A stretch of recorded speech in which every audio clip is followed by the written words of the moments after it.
Oh, hello everyone. I'm Amerlin.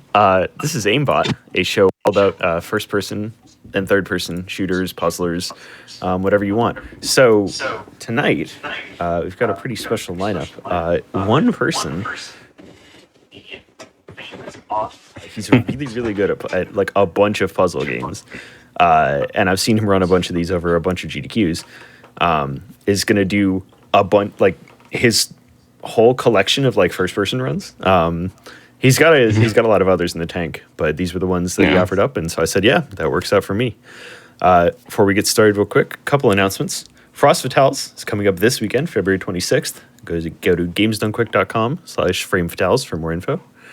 And if you're watching this on YouTube, make sure to subscribe to the channel so you can see more of the videos, like the videos if you want to, and go to twitch.tv/gamesdonequick to check out live content starting weeknights at 7 p.m. and weekends at 1 p.m. So, Osborne, let's take it away. First up, we got Superliminal. All right. Hello, everybody. My name is Osborne, and you're going to see me run 5 amazing games today. It's going to be Superliminal, Antichamber, Liminal Ranger, Manifold Garden, and then Lightmatter. Some of them you might have heard of, some of them you might have not. As Amerlin said, these are just a few of the ones that I have in the tank. I'm also currently in the process of learning the Talos Principle and a story about my uncle, which are also really two really good first-person games. And so I'm super excited to be showing off these 5 games here tonight. And there are it's a common theme of a lot of these ones where you're just going to look at them and you're going to think, what am I watching? Because like it's going to be really mind-bending stuff presented in a lot of these games and their mechanics. But specifically Superliminal, today we're going to be speedrunning all collectibles, which is the completionist category. It's also a glitched category of this game, and it is, in my opinion, probably like the most entertaining of the categories to be watching in like a marathon setting. I ran this at GDQ 2023 last month, and I'm super excited to be running it again here. And I have an amazing commentator with me. If you could introduce yourself. Hi, I'm Sapphire, known as Sapphire Liminal. If you couldn't tell from the name, I also run this game. I currently hold the world record for this category that Oz is about to run, and I'm very excited to be here. Yes. And if you like what you see here, Sapphire is also going to be running this at Frost Fatales. And I'm super excited to see her run this. I believe it's Wednesday, March 1st, the first run of the day. Correct me if I'm wrong. Is that right, Sapphire? That sounds about all right. Right. Wonderful. So if you want to check more of this out, I highly recommend seeing her run that game. And I'm super excited to be showing off here. First and foremost, we're going to go to achievements, and we're going to reset achievements and tracked items because that'll just reset all the collectibles that we're going to be getting and allow us to properly do a run. And we're going to be collecting all of our we're going to be collecting fire extinguishers, fire alarms, chess pieces, blueprints, and constellations. Those sound like a really strange combination of collectibles out of context, but within the context of the game, it's going to make a lot more sense. So we have 9 levels here. All the collectibles are going to show up at the very end, right here, underneath these black bars, and shows have we gotten them all. Sapphire, if for whatever reason you see me miss a collectible, do not tell me. You can shame me at the end for it. And we're going to sign the terms of service here for good luck, and we're just going to go straight into the run. So timing will begin when we go through this door, but just to make sure, I will also put on the speedrun timer, and so we can see the IGT. That'll take out load times and such. But we're going to go through and start the run in 3, 2, 1, go. So the perception is reality in Superliminal. And what exactly does that mean? Well, it means that we can manipulate objects to go to be as big or as small as we want them to be. And that allows us to actually do a lot of really cool glitches like this one right here. That is called an out of bounds launch, and it launches us out of bounds. Exactly what you think it does. And the reason that works is because I essentially made the object so big that there was no space between me or the object, and there was no space between the object or the ceiling. And so when I jumped, the game saw that me and the object were taking up the same space, and the game does not like that. And so what it does, it's either going to kick me out or it's going to kick the item out, depending on whatever is the path of least resistance. And in this case, it was me.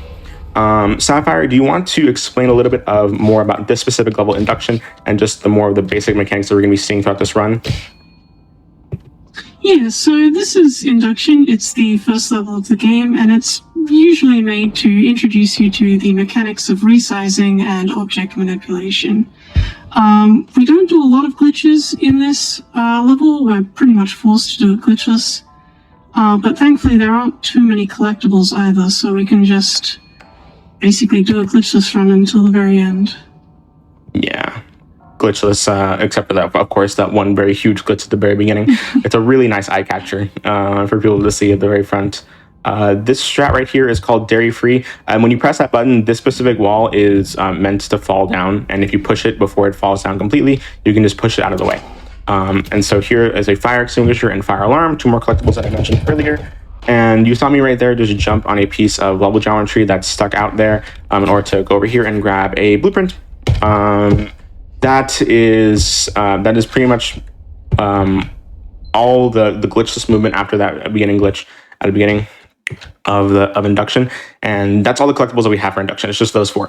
But we're going to be collecting more collectibles here in optical. As the name implies, it's all about optical illusions, and especially starting out, like what I just did right there is probably the source of a lot of time loss, especially when you're starting out. And it's just like, keep your momentum going and keep moving while still going out of your way to collect these minor collectibles, the fire extinguishers and fire alarms. You consider them minor collectibles just because there's so much of them you need to collect. But what more are we going to be seeing here in optical, Sapphire? Yeah, so this is where movement starts becoming really, really important.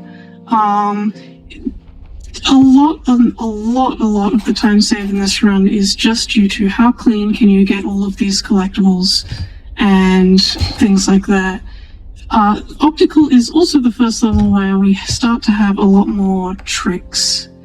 I don't know if you want to explain what you're about to do? Yeah. Explain what you're about to do. This specific trick, I'll explain this first one, you can explain the next one. This specific trick I'm to do is what could be argued as like the first intended trick of the run, because it was originally meant to be an intended mechanic, but then the developers decided to scrap it from actual puzzle solving. It's just jump resizing, and essentially what I just did was I jumped and then I resized it underneath me by clicking twice, and that'll allow us to, just infinitely gain height if you do that repeatedly. You want to explain this trick, Sapphire? Yeah, so ours is about to do a warp launch. It's our second flavor of launch, but works a little differently. Instead of putting the object above us and forcing ourselves into it with a jump, we just resize it and rotate it so that it intersects with our collision, I suppose, and then when we let go again, it'll toss us straight upwards. Yes, and right here is a constellation room. Every time that I mention I'm going to go to a constellation room, I want you to play a game and guess what constellation it's going to be, and because chances are you will not be able to guess some of them. But after that constellation room, all you have to do is look at the constellation at a specific angle and then wait for it to turn to a solid object. And after that, boom, you've collected it. In this room, oh my goodness, excuse me, sir. Thank you. In this room, we're going to be collecting a fire extinguisher and a fire alarm, and then doing another launch similar to the one we did at the very beginning of the game, which you take a chess piece and we just make it so big, and then boom, the game pushes out of the way. And we're going to use that to get up onto these vents and collect this blue chess piece. All right, and then we're just going to go down this amazing catwalk here. This is kind of like the only downtime that you have in this particular level, just nice and walking here. You can actually also pick up the objects still from underneath there, but my angle's off. So, but Sapphire, do you want to explain what we're going to be doing in this final room?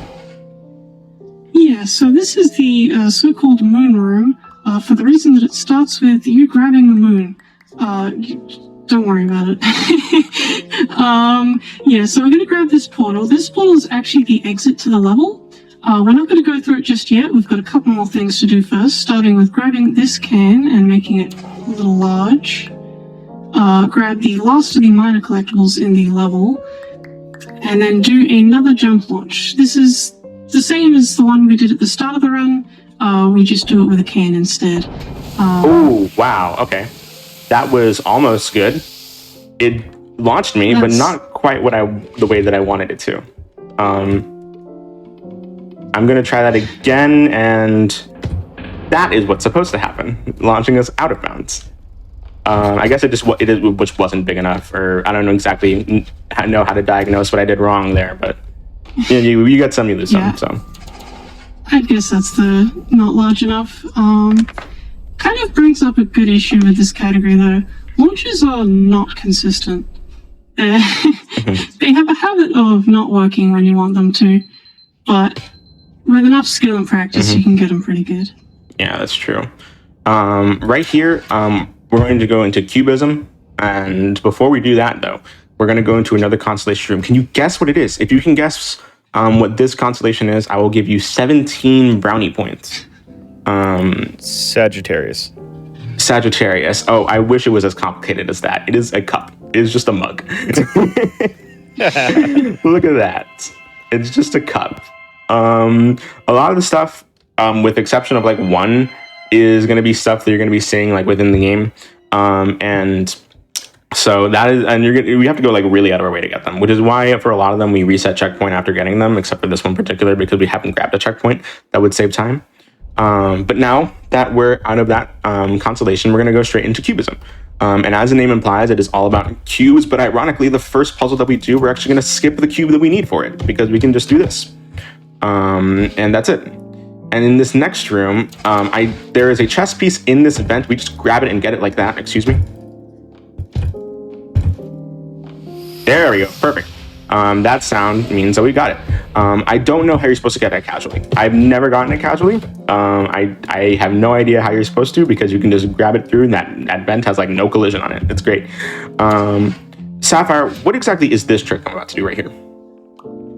Yeah, so this game has a mechanic called a ledge grab. You've probably seen it already. Oh my. Where you can just hop up onto ledges that are a little bit above you. And this ledge grab doesn't think to check for collision. You can just go through walls with it sometimes.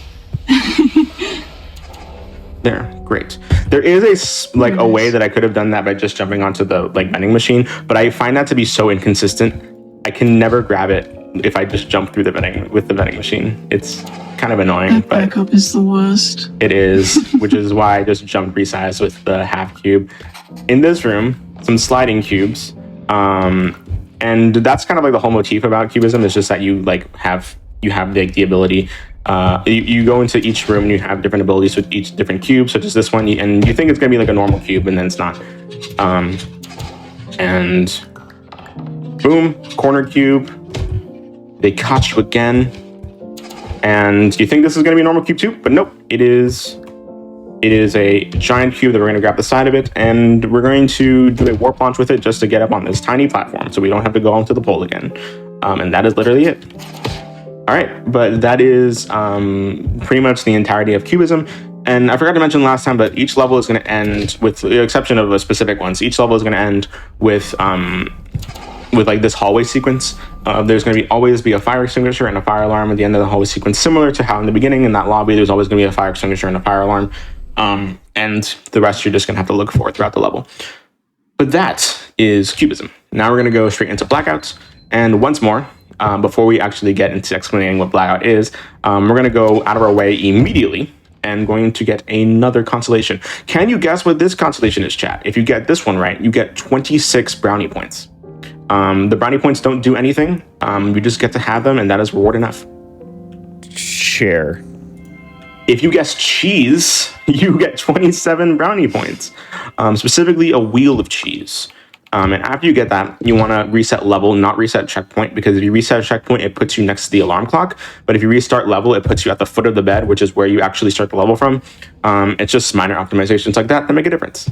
And then there's this entire hallway right here that has the most awkward movement that I can never get used to. And Sapphire is probably 1,000 times better at this movement than me.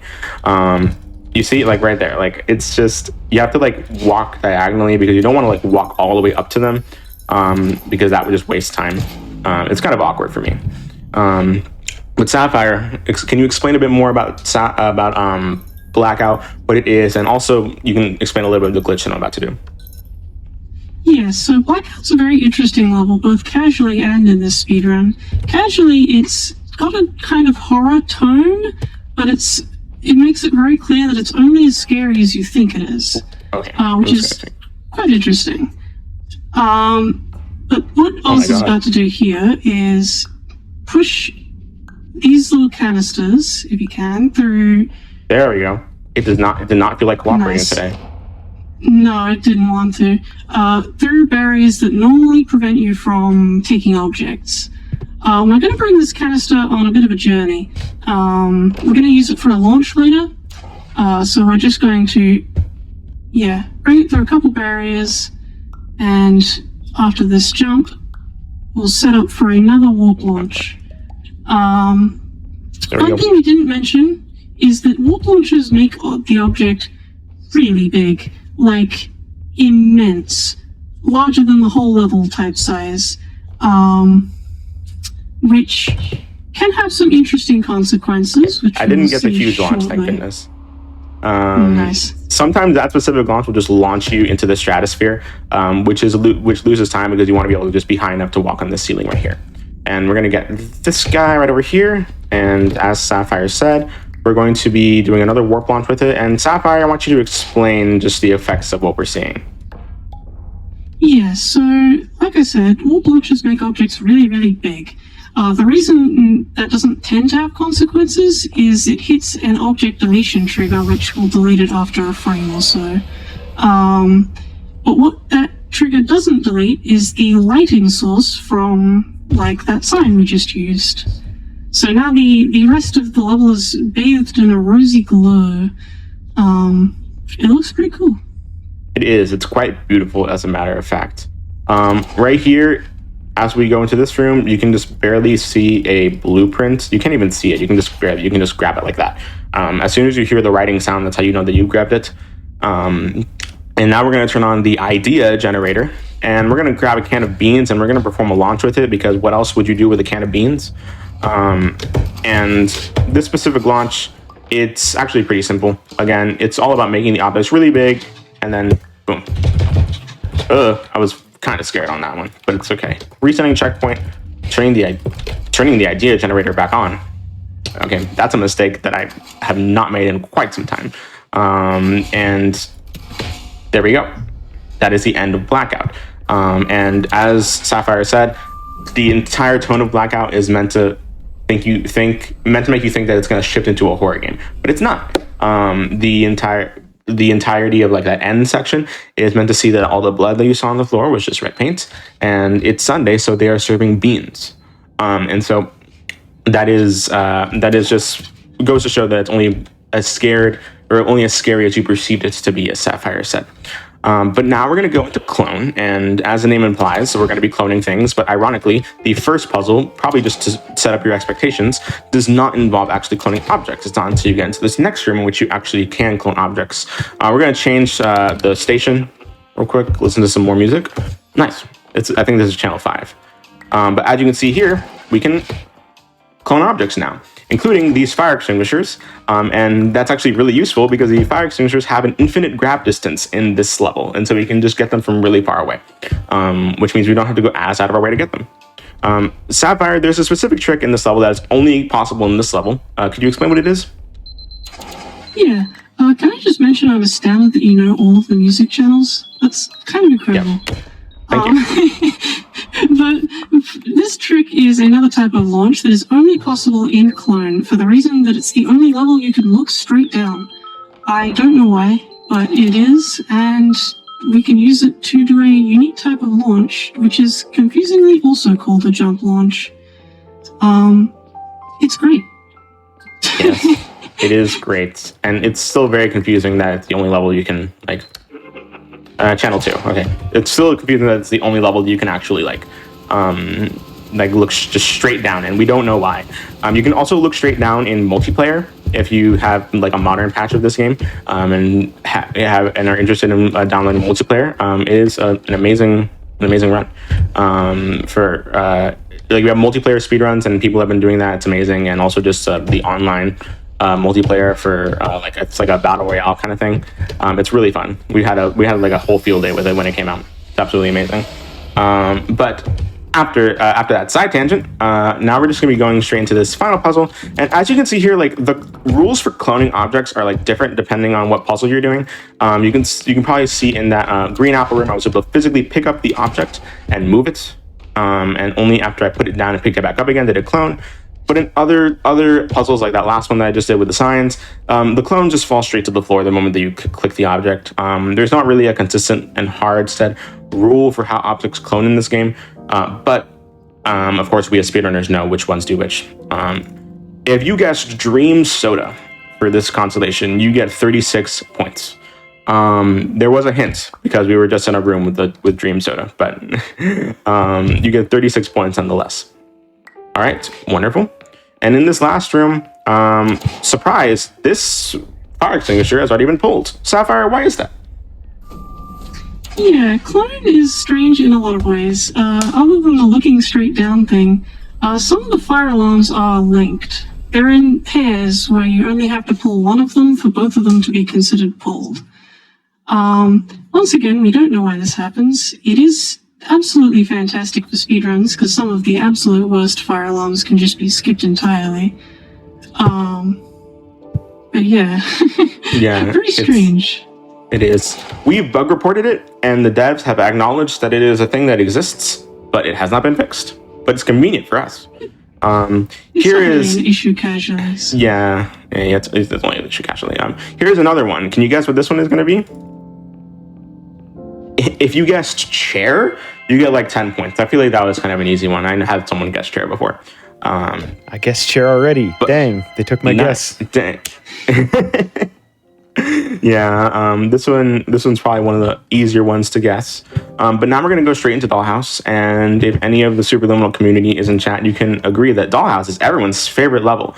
And I do not say that with any hint of sarcasm whatsoever. And the reason that it's everyone's favorite level is because it has a really special mechanic that sometimes can be very inconsistent during speedruns, and it is resizing portals themselves, and in effect resizing you. As you can see, I resized this dollhouse, and I'm resizing the door that I go through, but if you resize it like too big, you're going to be really small, because you're also resizing yourself when you do that. But if you resize it too small, you're not going to be able to be big enough to fit through the other end, because usually it requires you to be a smaller size by the time you get to the other side of the portal. But being really big also makes you move really, really slowly, or being too small makes you move really slowly. So it's like it's a risk reward scenario. It's a high risk, high reward scenario, in which the faster you get and the more reckless you are, you just kind of hope that you did it right. And we are now going to be playing Jenga the totally intended way, by knocking down all of the blocks with a fan. And Sapphire, what are some more tricks that you're going to be seeing up here? Yeah, Dollhouse is a surprisingly glitchless level. There's not a lot we can do to make it faster. We can do this little thing, maneuver. That portal is a special one that's designed to resize you back to size 1, just so that there aren't any strange size shenanigans. But if we dip in and out of it, we can just make ourselves a little bigger and walk a little faster. Beautiful. Very nice. Yes. There's only one more trick in this level, which will be coming up shortly. Oh my god, bouncy castle, please! It did the thing. The bouncy castle just likes to do that. If you have a specific size, you can just bounce around the corner. But as you said, Sapphire, there is one more trick in this level. I would love it if you could explain it. Yeah, so this is the Arc Skip, named after lovely community member Archmage. You can put this portal into, flip it out using this door frame, which will put it out of bounds above the room we're currently in, and into the one that surrounds us, making us really big in this really big room, and allowing us to grab this blueprint and leave the level. Right. It's kind of hard to explain if you haven't played the game, but it saves 12 seconds and is pretty fun to do. Yeah, it is a lot of fun, and that is a specific glitch that we can only do in the I think December 10th, 2022 patch or earlier. That is the only that's the only trick that we can do in that specific patch. If you play on any version later than that, and unfortunately that glitch has been patched out and will not work. You can still do all collectibles, it's just you'll lose 12 seconds. Right here, you're going to be seeing me do what is kind of like, looks like useless parkour. Did I get the first one? I did. Okay, nice. But this parkour has a specific purpose for it. There are 5 audio triggers laid out throughout this hallway, and you're seeing me physically jump over them. In order to skip 2 of them. The reason that I want to skip 2 of them is because I want to get to this last one as soon as possible, because when it ends, I'm going to get teleported to the rest of the level and just go faster. But that's only possible because all of them are in like a queue, and so the next one won't start until like the one before it has finished. And so just being able to get to the final one is great, because now we can continue. And in this next section, you're going to be seeing me line myself up with specific visual cues on the wall, because as soon as you hear the alarm clock go off, like so, that is when, I'm going to be teleported back to this room, because it's just like a small loop. You're going to do this 3 times. And so it'll change your horizontal positioning, but not your vertical positioning. And so you just line yourself up with specific parts on the wall, and you can just spam click and go straight into the room. Here's a small little cafeteria, and we're going to grab this fire extinguisher and then do a frame perfect trick. Get it? Because we went perfectly through the frame. It wasn't even that perfect. That could have been smaller. Wow, it's up, crowd. Shouts. Did I pull that one? Okay. Shouts to Hippienator for that amazing joke that he did once in a marathon run, and I stole it ever since. And right here, we're going to be going down here. I'm really hoping that I get this trick first try, because I'm not very well versed in the backup. Yes, thank goodness. I only get it when it matters in like high stakes performances. I love it. And like that specific one, when the door is scripted, of course, to fall down in a specific way, and it launches you upwards if you're underneath it, but only in a specific position. It's harder than it looks. The lineup is, at least, and just because I get so nervous trying to do that one, because the backup, if you're not great at it, it might lose some time. But now we're going to go through the floor with stairs. What, you thought we were going to go up? No. Why would we do that? And the rest of the level is kind of just subverting your expectations. But right here, we're actually going to be doing like the hardest puzzle casually. Sapphire, could you explain what it is? Yeah, so this puzzle is a little hard to figure out for casuals because it involves where you look. Whichever way you look first will be blocked off, and you have to align the side that isn't blocked off with these exit signs up the top. This stumps people for like hours. Yeah. Thankfully, we know the solution, so we don't have to worry about that, and we can just breeze through. Yes. Right there. Can I get the ledge grab? Oh, I didn't get the ledge grab. That's disappointing. Oh, look at that. Come on. There we go. Perfect. So if you jump off at the very specific time, you can get a ledge grab onto this platform that I just jumped on, but unfortunately we didn't get it. And what you saw me do, first off, thank you, Painting, was a slide launch with that cube. We're gonna do it again right here, and essentially just making this chess piece so big, and then sliding it across the wall and launching ourselves with it. Okay, thank you. In my GDQ run, that I accidentally pushed the chess piece out of bounds, which is something that I had never done before. So it was amazing. That's never happened before moment. I was hoping it would happen again, but I wouldn't have been able to say that's never happened before either way. So, but thankfully it didn't, so we didn't lose any time. Right here, we're gonna get another constellation. Can you guess what this constellation is? If you get it, you get 1,000,000 points, because I promise you, you won't. Can you guess? It is. This one's a little strange. Did you guess moon projector? No, you didn't. You probably didn't. This is not an object that we see like in the game, or at the very least not in the main game. This is a thing that you like see once you've collected all of the collectibles in the game. And so like it's just something that you won't see until later. It's a very confusing thing when you first see it. But Sapphire, could you explain essentially just the rest of Labyrinth and what we're going to be doing? Yeah, Labyrinth is a very fast-paced level. It's a lot of fun. It's my favorite level casually and in speedruns. There aren't all that many tricks. We're going to reset checkpoint here to save a bit of walking, but other than that, it's going to be glitchless and using our game knowledge. This maze we can breeze straight through because we know the solution. And then this large final parking lot, I believe it is, we can just go straight to the solution, which is to hit the 4 triggers around the edges of the level to make the end of the level spawn. Yeah, exactly. And you don't even have to be looking at the walls, because as soon as you just trigger all of them, boom, this will happen. And we're doing it at this specific angle because we want to jump onto this chair and get one final blueprint at the very top, and then end the level. I would also like to mention that I am holding shift down the entire time. Shift does not do anything, but I run a lot of games in which shift does make you sprint. And so it's kind of built into my muscle memory now. And if I don't press down shift, I start to mess up, despite the fact that it does nothing. So that's just a nice thing that I want to mention. But right here, we're going to be putting that clinic out of bounds, and we're going to be grabbing it as we're walking out of it. Oh, I don't like that. And oh, I triggered the thing. Yeah, I'm way too big. Yeah, so we're going to restart that. Sapphire, while we're restarting it, can you explain exactly what it is I'm doing? Yeah, Lightspace is a fantastic level. I love it so much. And it all revolves around this one trick, which is taking this clinic and placing it out of bounds. This works because this door over here leads straight to that clinic. So we can just kind of put the clinic where we need to go and then walk through that door and we'll just be there. The way that I did it now was, the way that I did it now was the way that you want it to be, because I just put the door in a really weird position, and so it caused me to be like walk before the trigger to cause the lightning and teleport you to another area. And so that was unfortunate.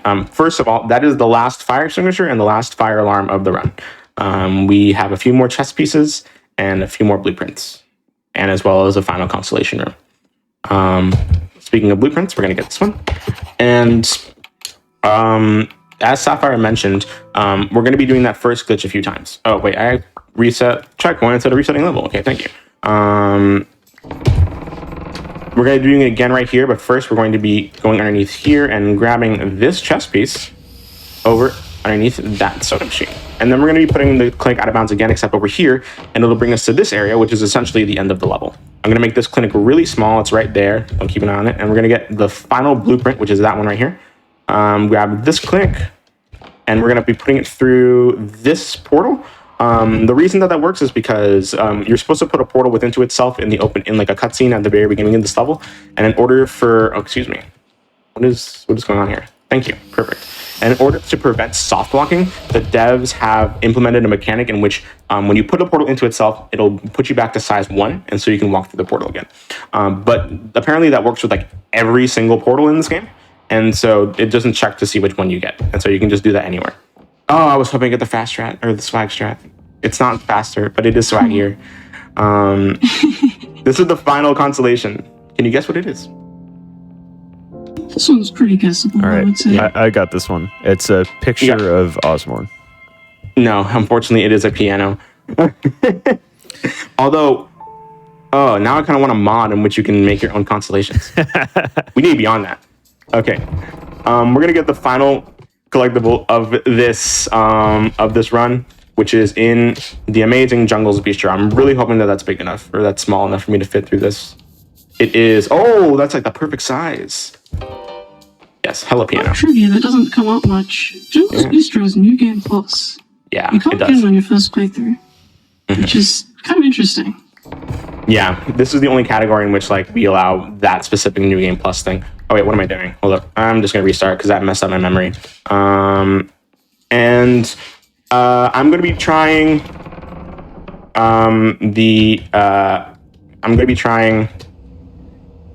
prop walk just once. And Sapphire, you can explain what prop walk is. Okay, so this level's really, really big, and the end of level trigger is also really big, and it's underneath the level, because there's meant to be a big falling sequence. Now, by doing a bit of nonsense, clipping this clinic out of bounds, getting really big, and then jumping on top of it a couple of times, we can hopefully hit that end of level trigger. That didn't happen, unfortunately. The end of level trigger was supposed to happen like right then and there. Like I would have been able to call time right then and there, but unfortunately that didn't happen. But instead, we're going to be going back over here and do what is a slower strat, but arguably one that's a bit more visually appealing from an audience standpoint. Essentially grabbing this clinic again and going over here, and we're going to be putting it through this portal instead, so we can go over here and grab this specific chest piece. And we're going to be doing what we did at the beginning of the game, which is, which is end the run with a launch. As such, we're going to go out of bounds, and then at the end of this fall, we will be touching the end level trigger. So that is pretty much like the whole run. Timing will end once we get into the next level. We're going to fall down. The screen is going to fade to black, and then a loading screen will happen at the other side of the loading screen. That is when time is going to be. So that is all of Superliminal, all collectibles. Hopefully we actually got all the collectibles. I'm going to check to make sure. Hopefully I didn't miss any. So that's it. And time will be in 3, 2, 1. Now, time. 33.1. What was my RTA? I'm hoping it was still underestimate. Really hoping. 31.47. Still underestimate. Let's go. By 13 seconds. Fantastic. Never in doubt. Never in doubt. Never in doubt. Amazing. Yeah, that was pretty good. About a minute slower than what I did at GDQ, which that's perfectly fine. But there's a cutscene here, and I would love to sit through it, but we're going to actually check to make sure this is a full legitimate run. Okay, good. Okay, good. We got everything. Great. And the last level is retrospect. Yeah, we got everything. This is a full legitimate run. And I'm not going to show off everything that we unlock from getting all these collectibles. I will just show off one thing, which is you have to turn on sprinklers if you get all the fire alarms. And over here, when you get all the chest pieces, you can go out of your way over here into a room where your field of view is very fixed and not what you put in the game. And you can get this Tester of the Year Award 1991. It's your Superliminal lore, everyone. This game takes place in 1991. All right, but that is Superliminal, all collectibles. Again, if you're interested in this game and you're a little intimidated by the glitches that we do, don't worry. We have a much more beginner-friendly category. It's our most popular category, the glitchless category. It's no RNG. It's complete skill. I mean, technically, this category doesn't have RNG either, but again, launches in themselves are just kind of like an inconsistent thing. It feels sometimes like it has RNG. Yeah, it feels like it has RNG. You're right. But glitchless is a low skill floor, high skill ceiling kind of run, which is amazing for beginners. And so if you're interested in running this game, I highly recommend going into that before you get into a category like this. Unless you just want to jump straight into the glitches, in which case we have tutorials for that as well, and we're really happy to help you. But Sapphire, where can people find you? I'm not going to do all my plugs until like the end of the night. So Sapphire, you can do your plugs. Yeah, so I stream sometimes on twitch.tv/SapphireLiminal. I'm going to be streaming this game pretty soon as I de-rest for my Frost Fatales run, which is going to be a lot of fun. But yeah, other than that, I've also made a All-C tutorial series with the help of my good friend Samwise, and it's on his YouTube channel. Go check it out. Yeah, absolutely amazing. Sapphire is a great person, and she's absolutely amazing at this game. A better speedrunner at this game than I'll be ever, and specifically this category, because she has world record, and the stuff that she does with this game is absolutely amazing. Again, she's going to be the first run on Wednesday, March 1st at Frost Fatales, so I highly recommend checking that out. I know I will be. So that's all for Superliminal, all collectibles. We're going to be back with another really more hectic run, but still one that has like non-Euclidean spaces and stuff like that. It is Antichamber 100%. So stay tuned for that. Yeah, stay tuned. All right, welcome back, everyone. One quick thing before we get started. If you want to follow Games Done Quick is up to, exclamation point links in chat for all things GDQ. So, Osborne, Antichamber. I have been obsessed with this run ever since I saw, was it you run it at a GDQ? I genuinely don't remember who, but someone did. And this run was fascinating. Yeah, it was, in fact, me. Yeah. It's absolutely, I love this run. It is an amazing run, and it is much more hectic than Superliminal, I will admit. And so I'm so excited to be showing this one off, mainly because I'm one of the only people in the world that runs this particular category, which is it's an amazing category. So I highly recommend picking it up if you're interested in a game such as this. And so right now we're going to be doing the 100% category. And 100% specifically is about collecting the entire map. Over here, we're going to be collecting all of the signs where you can collect on this wall over here. And then we're going to be collecting the 13 pink cubes. Now you can see them represented in different trackers that you're going to be seeing on my screen. To the left of my face cam, to the right of my face cam, you're going to be seeing on the top, we have the map. On the bottom, we have the blue tracker that'll in the little blue dots. Those are going to be the ones that track the signs that we see on this wall. And of course, on the bottom left of my game screen, you're going to be seeing a tracker that'll track all 13 pink cubes, and you're going to be seeing a total percentage that we have. And so right here, we're just going to go and start a new game, start from a new file. And I have a lot to say and not a lot of time to say it. So hopefully everyone can keep up, because it's a very hectic run and I'm super excited to show it off. Every journey is a series of choices. The first is to begin the journey. And our journey begins in 3, 2, 1, go. So the very first thing that we're going to be doing is going down this path right over here. And what we want is we're going to be getting the blue gun first. Essentially, the blue gun is the most basic gun in this game. It allows us to do the most basic things, including just shooting and grabbing one cube at a time. Oop, didn't quite get the change of scene there. Perfect. And here is where we're going to be introduced to pink cubes. Now, the pink cubes themselves will only ever move if you have your cursor on them. You have to get this one first, because otherwise you won't be able to come back and get it later. But as soon as we get that, we're going to turn around and we're going to be going over to this main section, in which you're going to be introduced to another puzzle. You're going to see that a lot of puzzles have to do with your camera positioning, your spatial positioning in the level, including this one right here. When you go up all the way through to these, put your face right up to these windows right here, you're going to be transported to wherever the windows are showing you. And one thing you're going to be seeing me do a lot is actually quit to the main hub, primarily because it's just faster than walking to where I want to go a lot of the time. And including right here. This next section that I have to do, for example, can be done all in one fell swoop. You can just get this one and then walk backwards and then go downstairs and then go do a full loop and go back upstairs. But just based on, just to limit the travel distance that we have, we are exiting the main menu and selecting the same area from the map in order to just limit the amount that we have to walk. And sometimes you are forced to exit menu to like right here. That's a dead end. And so we're going to be grabbing one more sign right here, and then we're going to have a wonderful staring contest with this eye right here. As we're staring at it, we need to make sure our cursor is on its eyeball. And as we're staring at it, we're going to be walking backwards and getting another map and sign.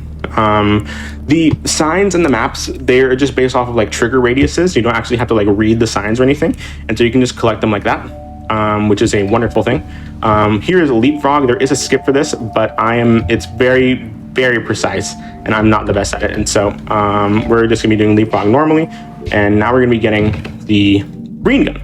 The green gun itself is actually a pretty useful gun casually, but in the speedrun, we don't really see it for much. Right here, we're gonna be introduced to our first instance of a glitch known as lag glitch. And essentially what I'm doing is I'm putting the game in and out of windowed mode. And when I do that, I mistimed that one right there. You can go through specific triggers like the one that I just did right there. Essentially, during that lag state, you're still moving, but the game just doesn't read any of the triggers that you walk through. And so, which is incredibly useful for us. Actually, I need to There we go. Perfect. I needed one more cube. Oh my goodness. So yeah, this is a mechanic that we're going to be seeing a lot in this game, in which you can actually just collect cubes like that by creating a square and then filling that square up and then the square fills up with cubes if you make like a full loop.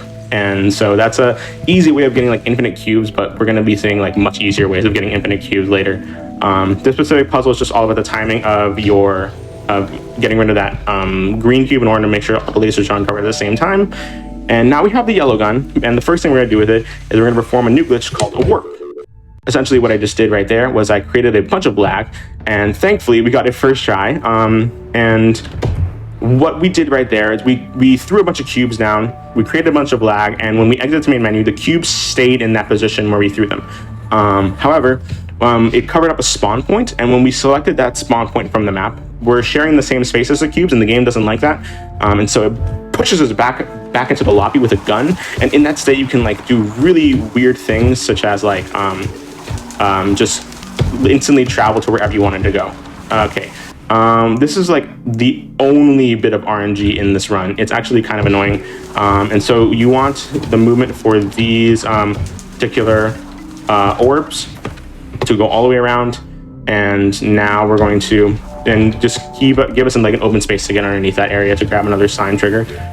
And now we are going to do another instance of lag glitch right here. Perfect. Cut this in half. And we're going to be using the mechanic that we got from the yellow gun. I didn't really explain that because there's a lot to explain. The mechanic from the yellow gun allows us to just move guns freely throughout the puzzle. And now we can bring that back down. Perfect. All right, beautiful. And we are going to go here to the ground floor, and we're going to be doing another glitch called tower clip. Essentially, we're going to be making a small tower of cubes and using them to push us through this wall. The reason it's called tower clip is not actually the reason the tower of cubes that you just built, but rather it's because you get to skip sections of what we call in the game the tower. You can see that the tower is numbered 1 through 8, like right here is floor 3 of the tower. However, in the actual physical space of like the level geometry, the rooms are right next to each other, but it of course brings off the illusion that you're going up levels. And so you can actually just like cheese your way through and just glitch your way into the next one. You saw us do that from tower 1 to tower 2, and we're going to see that from tower 5 to tower 6 as well. We're going to travel up here and grab another pink cube. This is the 4th pink cube of the run. Beautiful. Bring it to its destination. And now we're going to go back here into I only need one. We're going to walk forward to get a map trigger that we are going to come back to later. This plasma barrier area right here, this is like an area in which you like can't bring your cubes through. If you have cubes in your gun, the game is going to get rid of it, and so you have to physically move the cubes through the plasma barrier in order to save any. Okay, perfect. Tower clip number 2 right there. And now we're introduced to another glitch called jump storage. Essentially, when you walk off of a platform, in Antichamber, you are going to you can just jump in midair if you haven't jumped before, like so. You're going to be seeing me do that a lot in this run because it's a very useful glitch, especially in this next section that's going to come up. We're going to just go through here and jump up, and we're going to be collecting 1 cube at the very bottom of this pit, and boom, we're going to be walking, using that pit to go straight upwards. And as soon as it turns to 48.9, that's how we know in order to go to the next area. And now we are going to be using jump storage 2 more times as we move up with this cube. Jump storage to get over here and grab our 5th pink cube, and jump storage again to go over here without having to move the cube over to this particular platform. And you want to keep jumping through this hallway because it's going to transport you through here if you're on the floor. But we're going to go through here on purpose this time in order to get 1 more map and sign trigger. And you're going to have another instance of lag glitch right here. And after this particular section, we're going to go to learning to draw, and we're going to go through this section twice because we want to be able to cover up these lasers in order to open this door and get this sign. And then we're going to go back here, and we're going to open this door in the middle and grab all of these cubes right here while we grab this sign. And one interesting thing about the mechanic that we got from the yellow gun is that when you tell a group of cubes to go somewhere, like I'm doing right now, They're just going to go in the general direction of where you tell them to go until something stops them, and we're going to use that to our advantage by having them cover up that laser on the right hand side. We fill up the bottom row with so we can fill up the lasers on the left hand side. And now we're going to go to strength in numbers, and one other glitch that we're going to be introduced to is actually called cube chambering. I did this once before, but I didn't really have time to explain it. This is the best space to explain it. Essentially, when you right click and then left click and then let go of right click, you are able to cube chamber one cube and only one cube only. And so now we are going to fill up this area in order to uncover all these cubes, but sometimes, like so, it does not wish to cooperate. And around this part of the run is where I like to elaborate on the different mechanics and the different rebinds that we have in order to make this run a bit more replayable. More specifically, I have the shooting the cubes rebounds to scroll wheel down, collecting the cubes around the scroll wheel up, escape around the Q. I have F11, which is what we do to go in and out of windowed mode, rebounds to a mouse button.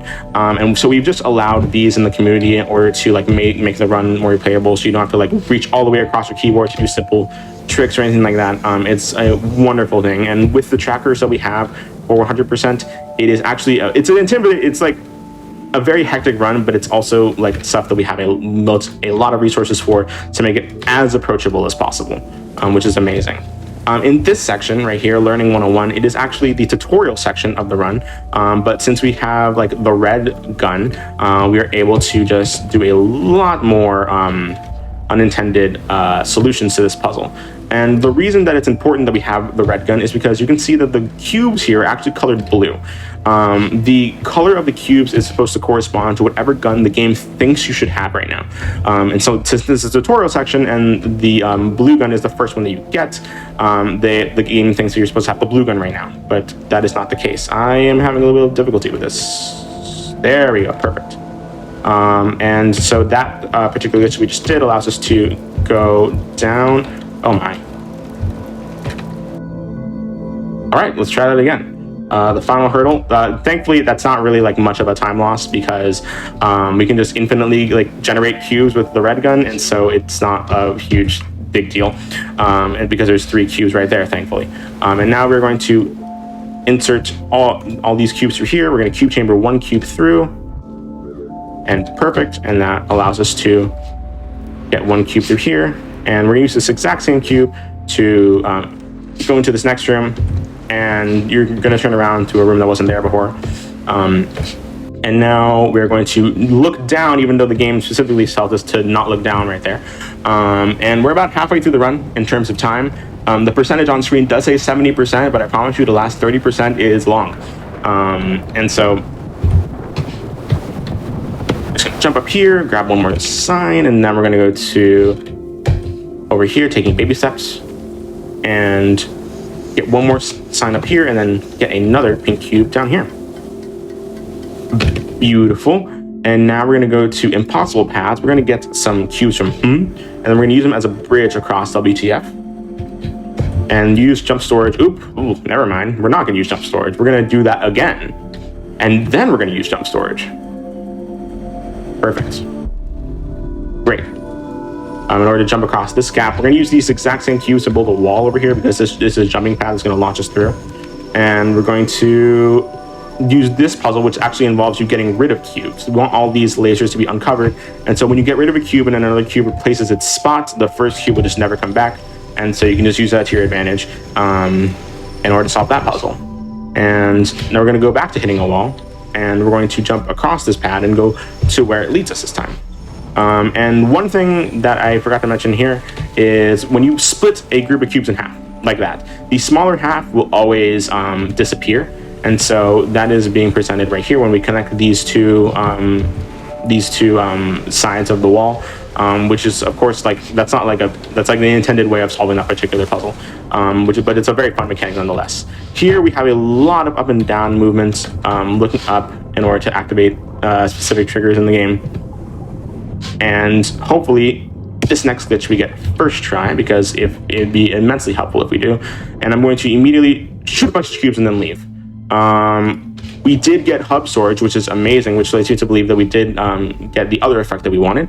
Essentially, hub storage is when you shoot cubes and then quit the menu so fast that the game doesn't really know what to do with all the cubes that you're shooting out, and so it refunds you some cubes.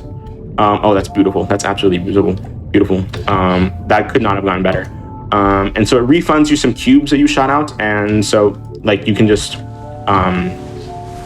you are able to like store your cubes through the hub, because when you exit the main menu to the hub, you aren't supposed to like keep your cubes.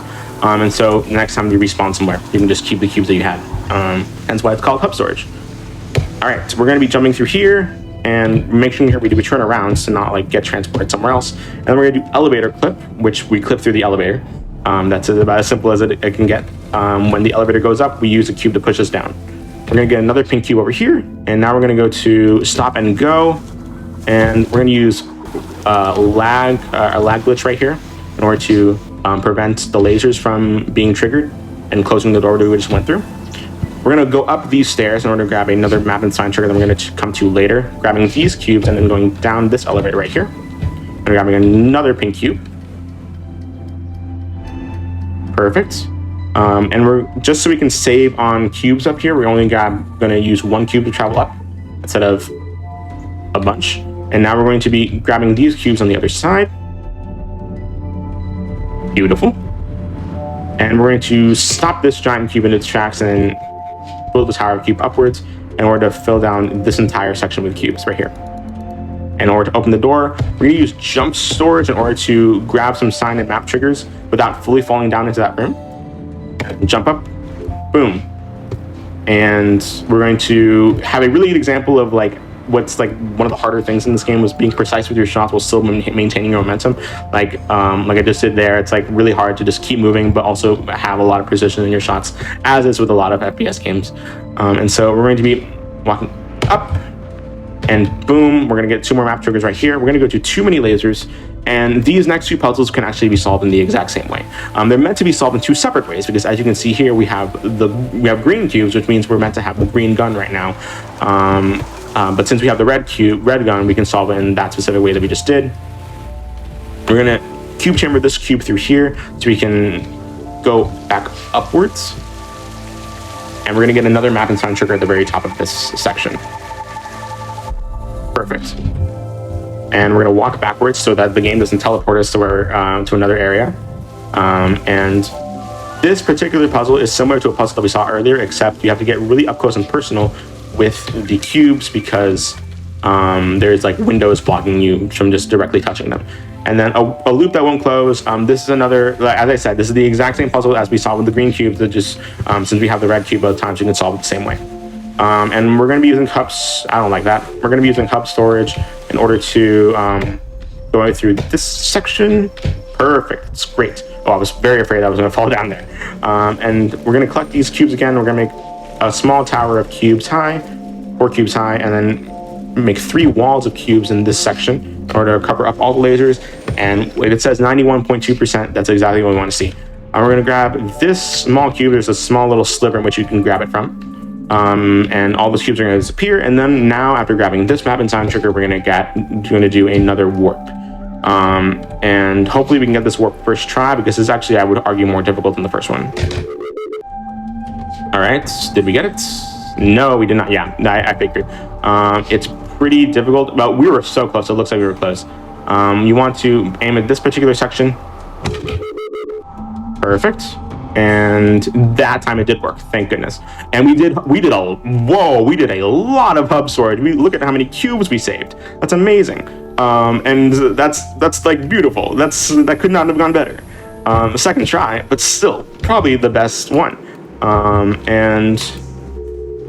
And now we're going to go backwards and grab another map and time trigger. Did that actually hold up? Yeah. And now we're going to be going into the final area.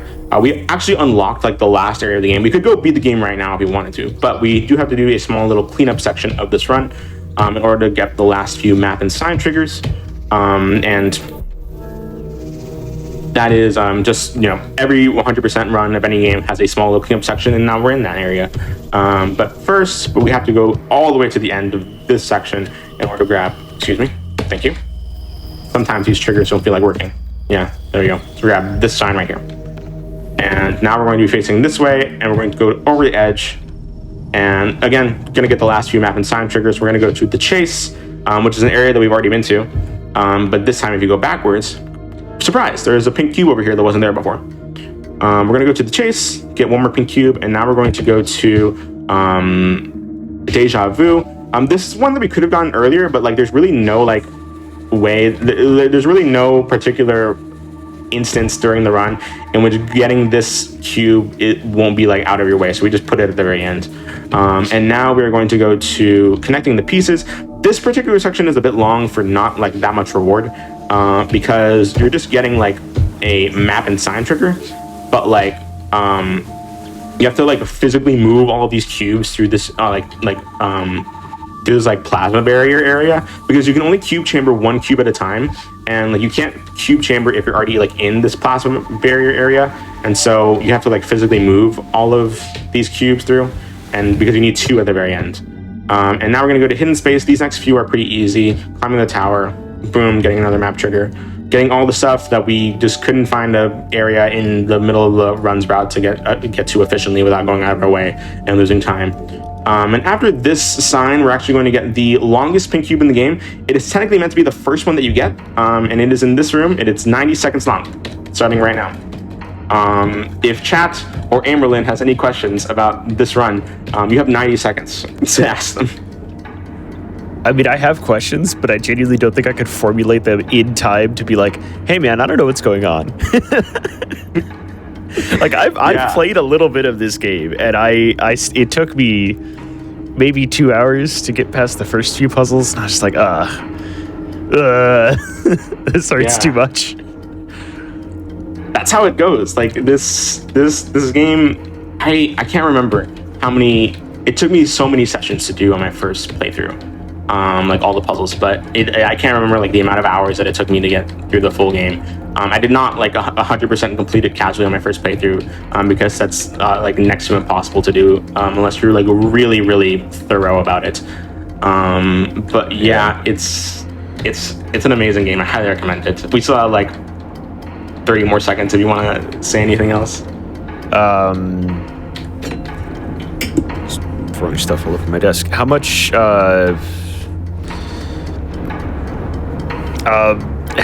how long does it take you to learn some of the harder stuff? Honestly, it took a lot of practice. I would say like I don't do what I did. When I submitted this for GDQ 2022, when I ran it, I learned it in like 10 days. That's not like the optimal way of learning it. I would highly recommend, like, because I would highly recommend taking the time to like really learn the route. And the issue with this particular route is that I had to like redo it, because before me, the last person that ran it was 2013, and so no one had ran the game in like 8 years. And ran this particular category in 8 years, so I had to like reroute the whole thing. It took a while, but it was really worth it. So good news and bad news. Good news is that there is one last sign.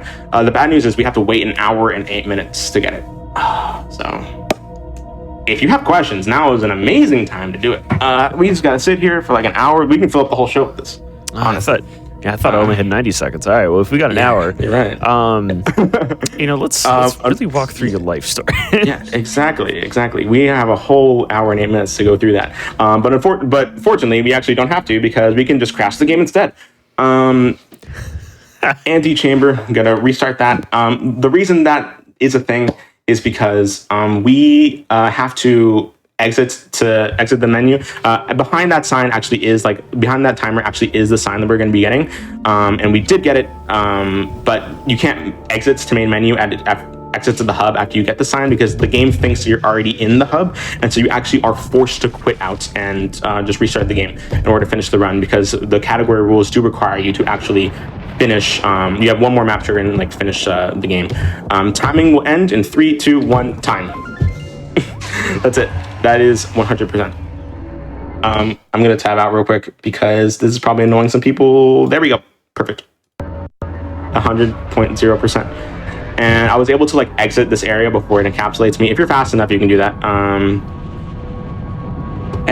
But thankfully you can just walk straight back in if you're there. So I highly recommend. Oh, this happens sometimes where you can get stuck on a corner and it launches you offwards. I don't know why that happens, but thankfully it did. It's a funny glitch, but just pop back in. Perfect. But that is Antichamber 100%. I'm really glad to have like shown this off as well, because it's a really good run. I highly recommend picking it up. I'm the only person on Earth that even relatively consistently runs this game. I know for a fact that I'm pretty sure that we were underestimate. I'm gonna be very embarrassed if that isn't true. Can I get my RGA, please? 2209. Whoa, that's actually really good. It's actually really good, actually. 2209 is great. I highly recommend checking this game out. Again, we have a Discord. If you're interested in learning 100% specifically, I'm the only person in the world that can help you, and I would be more than happy to, because this game is hectic. This run is hectic, but it's like super rewarding. World record that I have currently is down to like 18 minutes. We can get it down to 17 minutes. I've been meaning to come back and get it down to 17 minutes because it's a great game. It's a great run. So yeah, that is Antichamber 100%. Amerlin, do we have time to show off any percent? It's like a minute. Sure. All right, cool. I mean, Wonderful. You're the only one on the show, so you're just delaying yourself at this point. So bet. That's perfect. Yeah, you're gonna see the exact percentage of any percent. It could take 40 seconds, or it could take a minute. It could take like 5, depending on how the game feels like treating me today and how precise I am with my shots. If you need an estimate, put the estimate at 5 minutes, but it should not take 5 minutes. It should take much less than that. We're going to restart. And thankfully, since again, I have the percentage tracker, you're going to set the exact percentage of what any percent actually is. And timing will begin in 3, 2, 1, go. So, any percent is really quick. The world record is 42 seconds. And if you've been paying attention to the run and the tricks that we've been using, you can probably already guess what I'm going to be doing. But first, we're going to get the blue gun, as we said before. Now we're going to walk across here, and we're going to be collecting few map triggers that are necessary to make this glitch work. This one up here, and then this one down here. We're going to be doing a warp. As I mentioned in the 100% run, warps put you in this weird state in which you are able to essentially transport to anywhere in the map, including places that you haven't been yet. And so, if we're correct about this, and we're so close, yeah. So we're essentially just trying to make the cubes right here cover up the spawn point of this particular area down here. You want it to be like right around here, and you really want to not move your mouse like at all. Ooh, strange. Okay, we can go up. Let's try this again. Yeah, this is a trick that is so precise. You can get it like first try. You can get it or you can get it like third try. It's like incredibly precise. Ooh, that's close. All right, let's see if we can get it once more. Hopefully we're not on this for too terribly long, because you want to line it up to like right here. Ooh, that's close.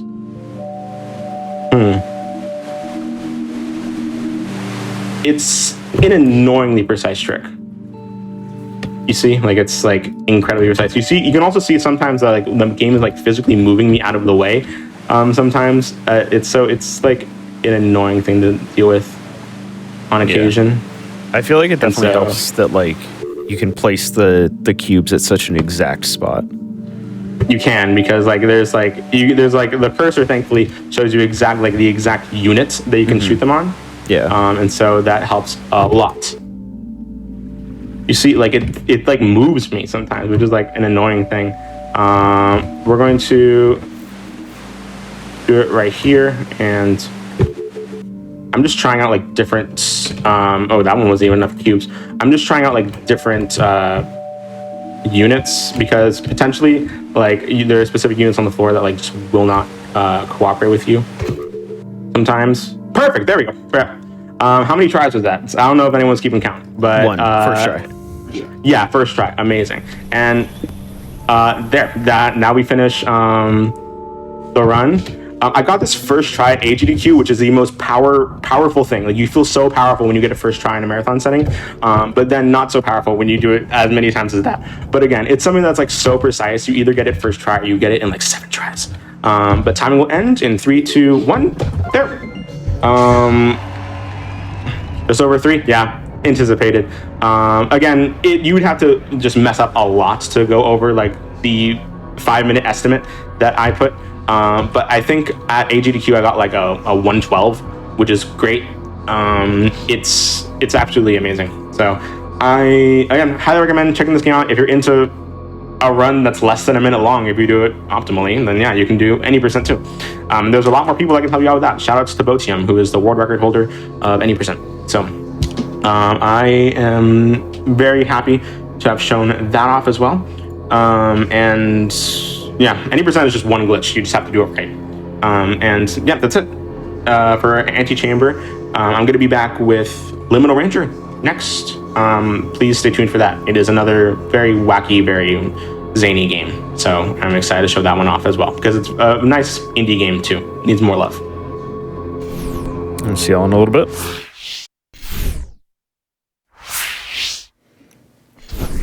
All right, welcome back, everyone. Quick breaks here on AIMBOT. One quick announcement before we get started. Your subs, Prime Gaming subs, give subs and bits cheered on the Twitch channel of GDQ help support GDQ HotFix and all the content that we produce for you. Please consider subscribing if you enjoy this and you'd like to help us and see us do more with it. All right, third game on the schedule. There are some people in chat saying this is the only one they didn't recognize on the schedule. So let's take us through it. Yeah, so Liminal Ranger is an amazing game made by Tom Top.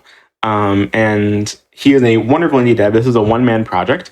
I ran this game at SGDQ 2022, which is like, it's an absolutely beautiful work of art, a passion project of his. And it is on Itch.io, which is probably another particular reason why you haven't like heard of it, because it's like not on Steam or any other major platforms like GOG or Epic Games. It is exclusively on Itch.io. It is a very small indie game, and it is actually free on Itch.io. Well, technically it's pay your own price, so essentially free as the dev describes it. But I highly recommend that if you can, donate to the dev, and because this game has been amazing, and we're an incredibly small community behind it. But it is something that we love to death, and I was super excited to show it off at SGDQ 2022 and give this game some more love, because it absolutely deserves it.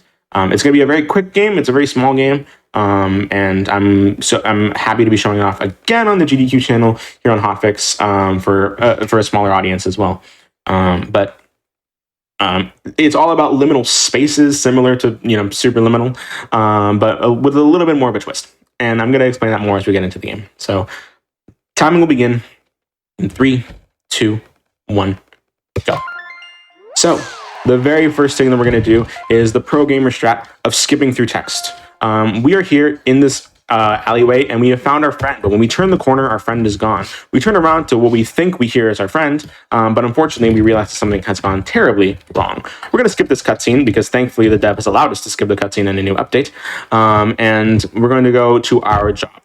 Essentially, we are hired after losing our friend to go bring peace to the universe and find spaces between dimensions that are sad and make them better. It's a very dramatic plot. That was our boss. His name is Boss. And after skipping the tutorial, we're going to be introduced to a few of our main mechanics, which I will explain to you because I know what I'm doing, thankfully. And this is a spray. If we're good, that's the only part of the game that we should ever use a spray in. That just gets rid of enemies. And then we have this pogo stick. The second jump and all preceding jumps afterwards will always have a very much higher jump, depending on the timing. And just make sure you're not on the ground for too many frames. We have this hammer that breaks glass, because what else are you supposed to do with a hammer? And going around through this level, we're supposed to talk to a hallway. This particular hallway is sad. It feels like no one really appreciates it. And we're going to go across here, and if we're really good at our movement, the enemy cycles here shouldn't be too terribly bad. What we're essentially doing is we're going to be collecting memories in the forms of these collectibles, such as these soda cups and benches that are in this level in particular. Thankfully, we've been pretty good on the enemy cycle so far, so we didn't really have to deal with these enemies. And we're going to be jumping through here. And another mechanic that I forgot to mention was this teleporting coin. Essentially, you just left click to throw, right click to get transported to where you threw the coin. Using this pane of glass to using the hammer to go through these panes of glass. And now we're going to call back the coin and leave it right here, because when we go and collect the other collectibles on the other end of the map, the 4 benches, we're just going to be immediately transported to where we put this coin. So you gotta make sure that you be careful to not use it. Is this enemy gonna be mean to me? Okay, thankfully not. I'm not entirely sure how the enemy cycles are going to be when we get up to the top of this section. But we'll just have to see. Oh, now I really don't know, because that is it's a small mistake, but it's just the worst that it really does is just make me unfamiliar with the enemy cycles are going to be when we get there. And so originally we were able to get all the benches on this side of the map from bottom to top, but we have a much faster route now that is top to bottom. And so we're just gonna be jumping up here. Okay, I'm just gonna wait for this guy to turn around. So that's actually a pretty decent enemy cycle. I want him to get to enough momentum, enough pop to get to the other side. And we're gonna be jumping through here, and we're gonna grab this collectible, grab this bench while getting hit by an enemy to get back to the checkpoint. And then we're gonna go back after collecting the last one in order to get this after getting that last collectible in order to get back to this main area. And we killed that one enemy for safety. And since we had already collected all of the memories of this particular hallway, we were able to skip the first interaction with it. And now we have to get rid of an item and upgrade an item, which I just did right there. We got rid of the spray because it's kind of useless for the rest of the run. We don't really need to have it. And we're going to upgrade the hammer, because the hammer now has an ult ability that isn't broken because it's an intended mechanic, but it's broken in the sense that it allows us to do anything. And now you can also see that I got this visual bug, which is amazing. We can essentially just fly with the hammer. After you right click to use its ult ability and then jump, you're able to just fly in any direction. It's a wonderful visual glitch that I have right here, in which I pulled out 2 items at the same time. And so I can just we're going to have this pogo stick up here, but we can't actually use the pogo stick. We're obviously controlling the hammer right now. But I will actually be pulling out the pogo stick, because in this next section, after I've got that checkpoint, you have a bit more movement control with the pogo stick right here. If you do it optimally, it's only a second slower than using the hammer to fly through that area. But I just like having more control. So we're supposed to talk to this guy, and there's a wall preventing us from leaving, except no, there isn't. That wall does not always does not reach all the way to the end of that section to prevent us from going out. So we can just walk through it, or walk around it, that is. And we're going to leave the teleporting coin right here, and come back to it later after grabbing some collectibles, which is fire. No, I'm sorry. We're going to be collecting light switches and chairs, because the space that we're trying to make happy right now is a hotel room. And, those are just the natural things you find in a hotel room. After grabbing this light switch, we're going to go back to where we put the coin and leave the coin here again, so that when we collect all of the chairs, we can just teleport back. Oh, come on. Oh, there we go. Oh, okay. Thankfully, I kept my momentum because I wasn't on the floor for long enough for the second jump, or the higher jump, to run out. And so you just want to make sure, in order to keep your momentum and keep the higher jump from your pogo stick, that you don't want to spend too much time on the floor after you've already jumped. We're going to grab this chair and then purposefully get hit by an enemy in order to get back to the checkpoint, and then come over here and grab this one, purposefully reset checkpoint this time. And then we're going to bring out the teleporting coin after grabbing this chair, teleport back. Perfect. And you can also use the hammer as just a faster way of just regular traveling, because you do get a little bit of a boost of velocity forward every time you do that. We're going to talk to this guy through the wall, and now we're going to exit this level. That is the end of the second level. And now we're going to return to our boss. We're going to go talk to him. And we are actually going to not upgrade or get rid of an item, because for whatever reason, when you're in that screen in which it forces you to choose an object to get rid of, an object to upgrade, you can just reset checkpoint and then walk forward, and you can just the portal to the next area is there. It's open. You just, for some reason, you have free movement during that particular phase, which is a wonderful oversight for us, because we can just skip having to get rid of an item completely. Especially since the pogo stick is probably one of the more useful items here. And the teleporting coin in order to save time. This particular section is probably like the only quote downtime of the run, because you don't have any mechanics. You're just walking through this like dream sequence and following what we believe to be the spirit of our best friend that we lost 5 years ago at the beginning of the game. But that's pretty much it. And we're going to walk up these stairs, or jump up these stairs rather, and we're actually going to interact with the corridor that we first lost our friend in. We're going to go get its memories, and we're going to leave the teleporting coin here at the very beginning and use the flying hammer in order to go over here. That is why I like to describe this mechanic as broken, because even though it's intended, it literally just allows us to fly really, really high like that. Just ignore all the platforming and all of the other aspects of the puzzle. And if you're good at controlling it, you know exactly where to go. You can just get these collectibles as soon as you can. And we're going to climb up here. The memories that the corridor wants is 4 skateboards and 4 vents. Here are the skateboards. After getting that one, we're going to reset checkpoint and then go through the chest of this giant enemy right here. The canonical name of these enemies are Bad Vibes, which I absolutely love. And then we're going to reset checkpoint again and climb all the way up. And go down, boom, and down again. Wonderful. All right, and now we're going to go back to where we put the teleporting coin and leave it again right here, so that when we collect all the events, we can come back to it. And we're going to use the hammer and going to just use the flying ability to grab all these vents from top to bottom. Originally, when we weren't really like that savvy with this particular mechanic of the hammer, we would collect it from bottom to top, but top to bottom with like a really optimized flying mechanic, it's actually a lot faster. And now we're just going to be grabbing this one. This one's a little bit finicky for some reason. It just doesn't like to work sometimes. I'm going to wait. I don't have the thing. I don't have the spray. I was about to like spray him. I realized I got rid of it. And now we're going to go back to where we put the coin at the very beginning of the level. And now we're going to go talk to our boss again. And that's pretty much the whole day at work.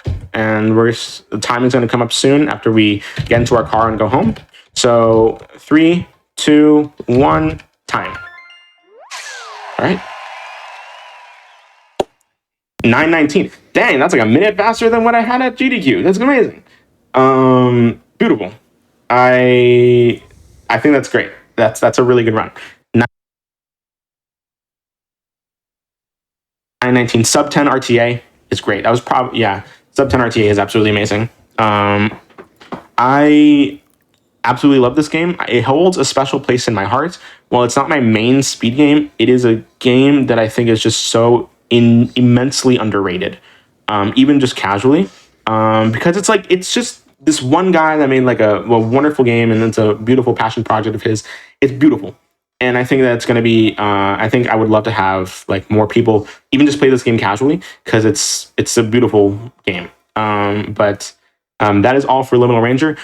This is normal ending. I did true ending at GDQ because it was like a category incentive upgrade. But I did not want to show it off here, because if this was your first exposure to the game, I highly recommend that you go and play the game yourself. There are hidden collectibles in the levels that I didn't show off.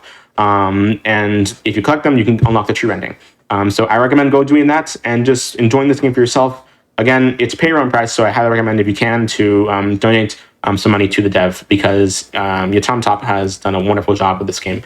It's a wonderful small game. We're a small community, and we love this game to death. So that is all for Liminal Ranger normal ending, and again, this amazing music to accompany this outro for this game. But I'm going to be back with Manifold Garden next, which is another really intense speedrun, and a category that I think is going to be like really, really interesting. So stay tuned for that. Yeah, stay tuned. We'll be right back.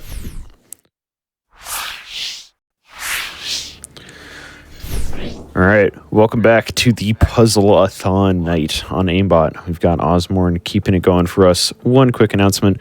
GDQ is returning to PAX East 2023 on March 23rd to the 26th. We're looking for speedruns to showcase at the event. Submissions are open until February 26th, 5 more days. So !PAX in Twitch chat to submit your runs, and looking forward to seeing y'all there.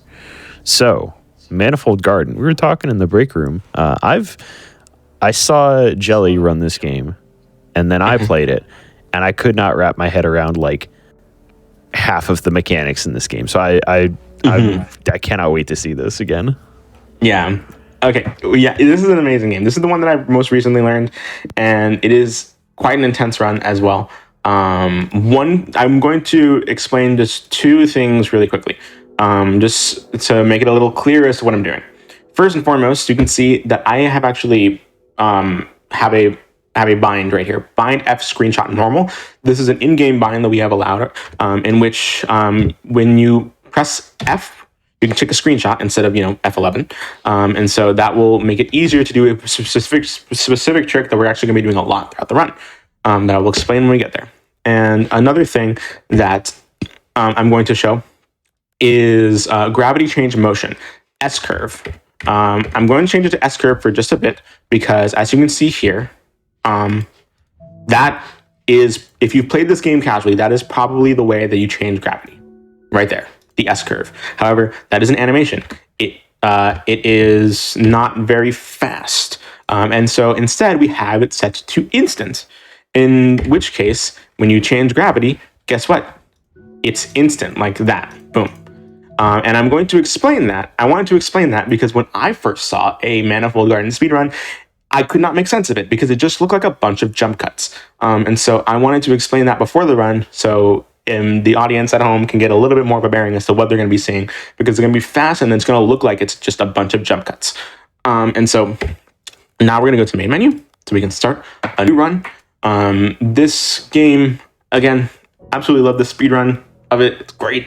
And the two last GDQ appearances that this has had was one at GDQ 2020 with Gelly, and he ran any percent, and then Nerd Squared at SGDQ 2021, he ran all God Cubes. Now I'm going to be running another category called Reverse Tree Order, which is essentially all God Cubes except backwards. And I'm going to explain exactly how that is once we get into the game. So we're going to start a new game, and time will begin when we just press overwrite right here. So 3, 2, 1, go. All right, wonderful. First thing we're going to do, turn around and open this door to change gravity. As you can see, there are different colors in this game depending on what gravity plane you're in, and these cubes right here will only be active if you're on the same plane of gravity as them. These cubes are very important because it allows us to do amazing glitches, such as what I just did right there. That is called a wall clip. It is only possible on the specific patch that I'm playing on, and it is exactly what it sounds like. You clip through a wall, you walk slightly forward, and then immediately put down the cube, and so it'll push you through the wall. And the way that I'm moving the cube through the wall with me is by taking a screenshot and picking it up at the same time. Oh, I can't believe that I got that. I actually am amazing because like that's I managed to just drop the cube right into the pedestal right there, so I can open the door as soon as we get here. I'm so glad that I got that at HotFix. That's great. But as I said, when you pick up the cube and screenshot at the same time, you can just move and it'll clip the cube through the wall. And now we're going to be going way down here, and we're going to be really seeing the power of these wall clips, because the wall clips are pretty much the thing that makes Reverse Tree Order a real category. We're going to clip through this wall, like so, and bring this cube with us. And we're going to do it again right here. And the level geometry of this game is actually quite interesting, because we're like kind of at the end of the game now already. And there are specific ways you can get to here, like intendedly, but we, of course, aren't going to be doing any of that. We're going to be clipping through the wall right here, and we're going to be changing gravity in order to fall here. We're going to be changing gravity a lot throughout this run, because why walk somewhere when you can fall? And Reverse Tree Order. Now I get to really explain what exactly that means. We're going to be grabbing this cube down here, and we want this river that's going through here, this stream of water, to be aiming in a very specific direction so we can make a wheel turn and turn on specific lasers that will activate the dark cube. We want to plant this cube right here to act as a seed, or to plant this tree and grab this cube, change the direction of the water, and we're going to do it again up here. And the moment that we step through here, we want this to be going straight down the center, down this road right here. Put it down, and then change gravity in order to come down here. And this dark cube, what we essentially just did was we made it so that river will activate a laser, and if you save and reload, you don't have to wait for like the whole laser animation to start and activate this dark cube. You can just reset, and then boom, the dark cube is already there. And now we are going to put this dark cube into this tree. This is the rainbow tree. This is technically supposed to be the last tree that you get. There are 7 trees total: red, blue, red, green, yellow, purple, orange, and then rainbow, in that order. That is the intended order you're supposed to get them in. However, of course, due to wall clipping and the glitches that we've done, we're able to get them backwards. And each particular one that you get in the intended way allows you to see this wonderful animation paired with each and every single cube, each and every single tree. And this is the rainbow one. It's the most beautiful one in the game. Screenshot this as a screensaver, if you will, quickly before I exit this area. We're just going to hold E and in order to go through here. And now we have the God Cube. Each tree produces a God Cube. And so we're able to use these God Cubes in order to plant them elsewhere and continue with the rest of the level. We're going to ironically also use this to create like a tree later after we climb up all of these stairs. This is such an incredibly long flight of stairs because it's supposed to be the last flight of stairs you get through in the game after going through a myriad of puzzles. It's supposed to be satisfying, but when you've done this a million times and it's the first thing that you do in a speedrun, it gets kind of tiresome. But after climbing up all these stairs, we're just going to be putting this cube into this pedestal right over here so that it plants the tree. And now we're going to fall backwards. We could go finish the game right now if we wanted to, but why would we do that? Because we actually have things to do, and that is collect the rest of the God cubes and plant the rest of the trees. And so now we're going to be falling backwards, essentially back to where we were before at the beginning of this particular section, and going to be changing gravity back here, falling upwards, and then going back to where we had this cube right here. This little guy. This is a very important little guy. Use him to clip through here again and come down here. And we have to get to the cubes in, of course, reverse intended order, which means rainbow and then orange and then purple and then yellow and green and red and blue in that order. We're going to use this cube to clip through this particular section, and we're going to just leave that guy there. I want you to remember him because he's going to come important later. And now we're going to go back to essentially just this beginning portion of the game, right at the very beginning, and use the same cube that we had to enter here, and we're going to clip through this wall using a wall clip. And this is a particular section that you can get to casually, but you probably didn't find it in your casual playthrough because it's really out of the way and really hidden. Open this door, and we're going to fall here, and this actually allows you to get to like the area of the game that in which the yellow cube is supposed to, the yellow God cube is supposed to be at, but we're actually using it to get to the orange God cube as soon as possible. And so we're going to be going through here and falling to where we want to be. Opening this door. Thank goodness I didn't really I was about to mess it up, but I usually mess it up a lot in practice, but thankfully I didn't so much today. Open this door and grab some orange cubes. Again, each cube is like each color is representative of a different like plane of gravity that you're on. You never really know which way is like right side up because each like area has like a different standard plane of gravity that you're supposed to be in order to solve the puzzle. And so it's mind-boggling, really. We're gonna take this cube, come on, and wall clip through here.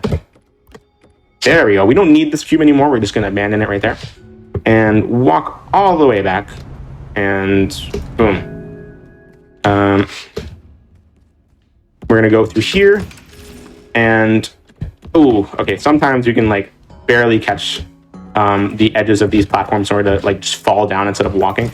Anytime that you can fall, or anytime you can fall instead of walk, choose it.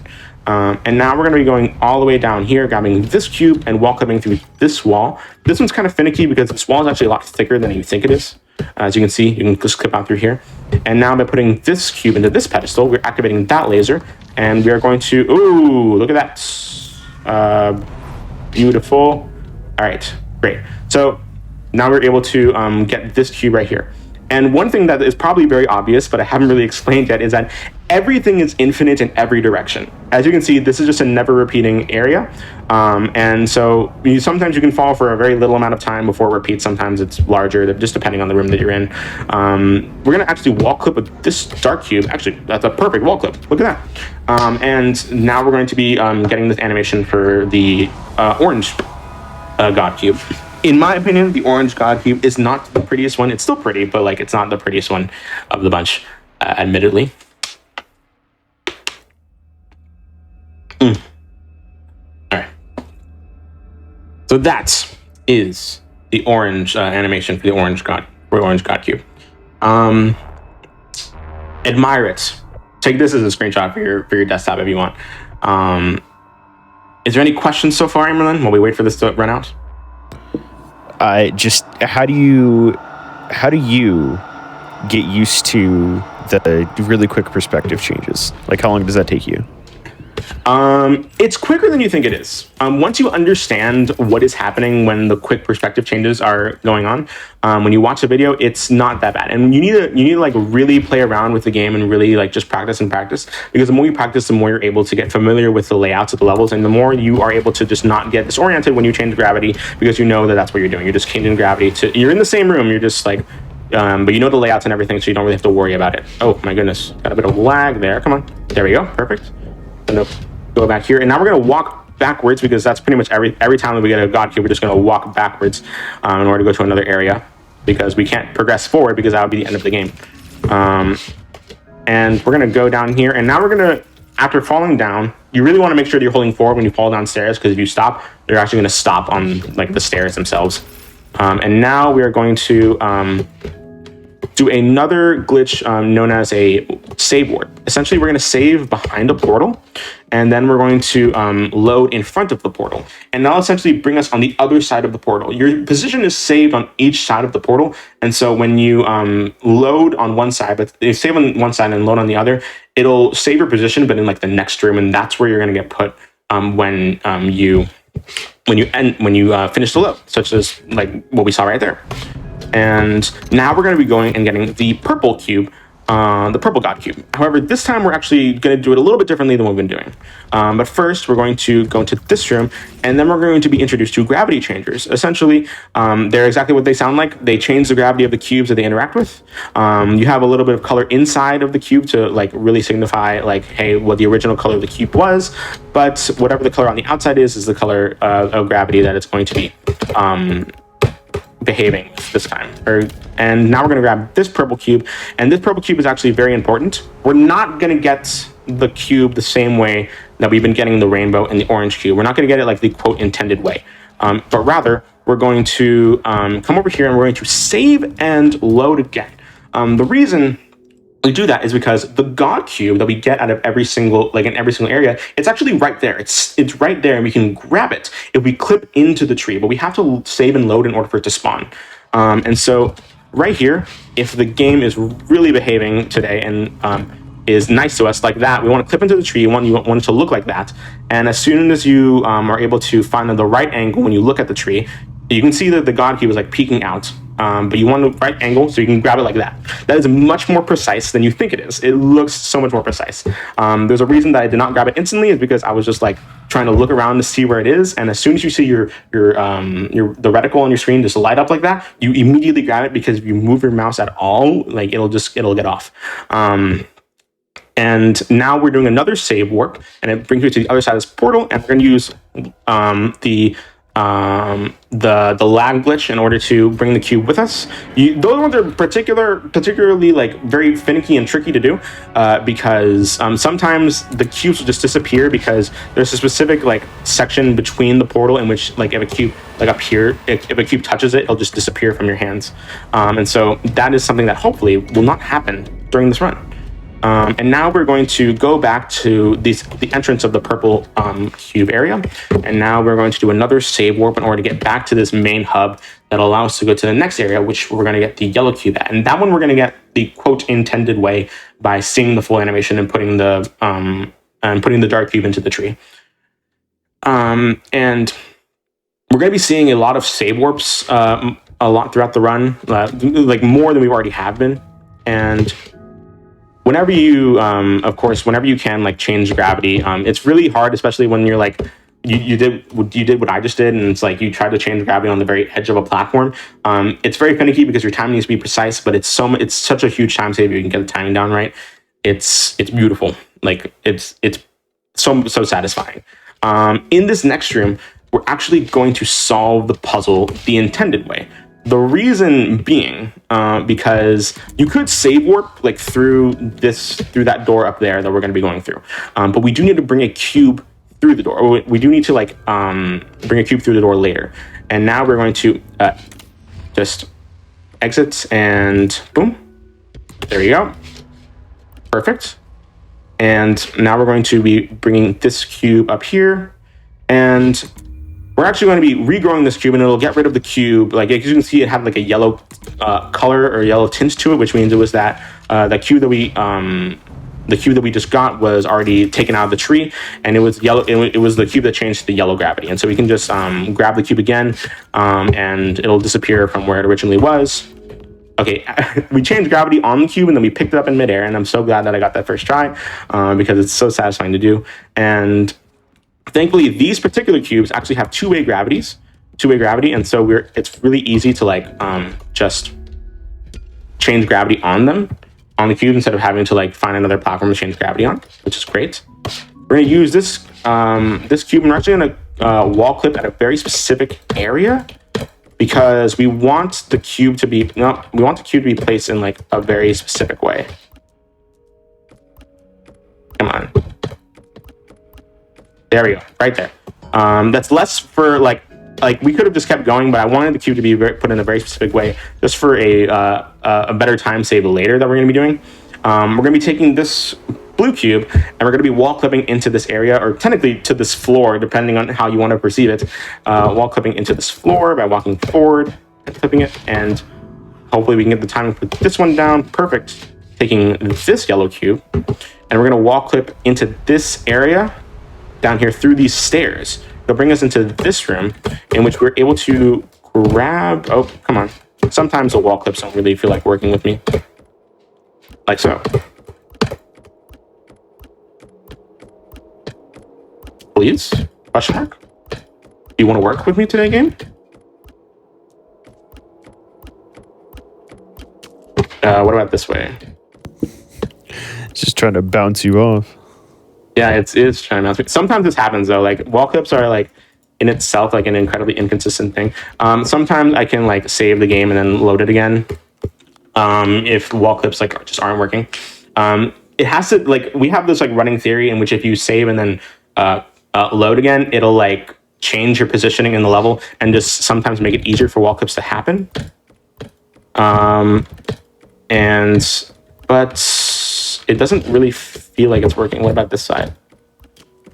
Yeah, sometimes it's like gonna be outwards. I've never had this much trouble with this particular clip before. I find it incredibly strange how it's just not cooperating today. Okay. Come on, Cube, you're embarrassing me in front of my friends. Let's go. Okay, how about through here?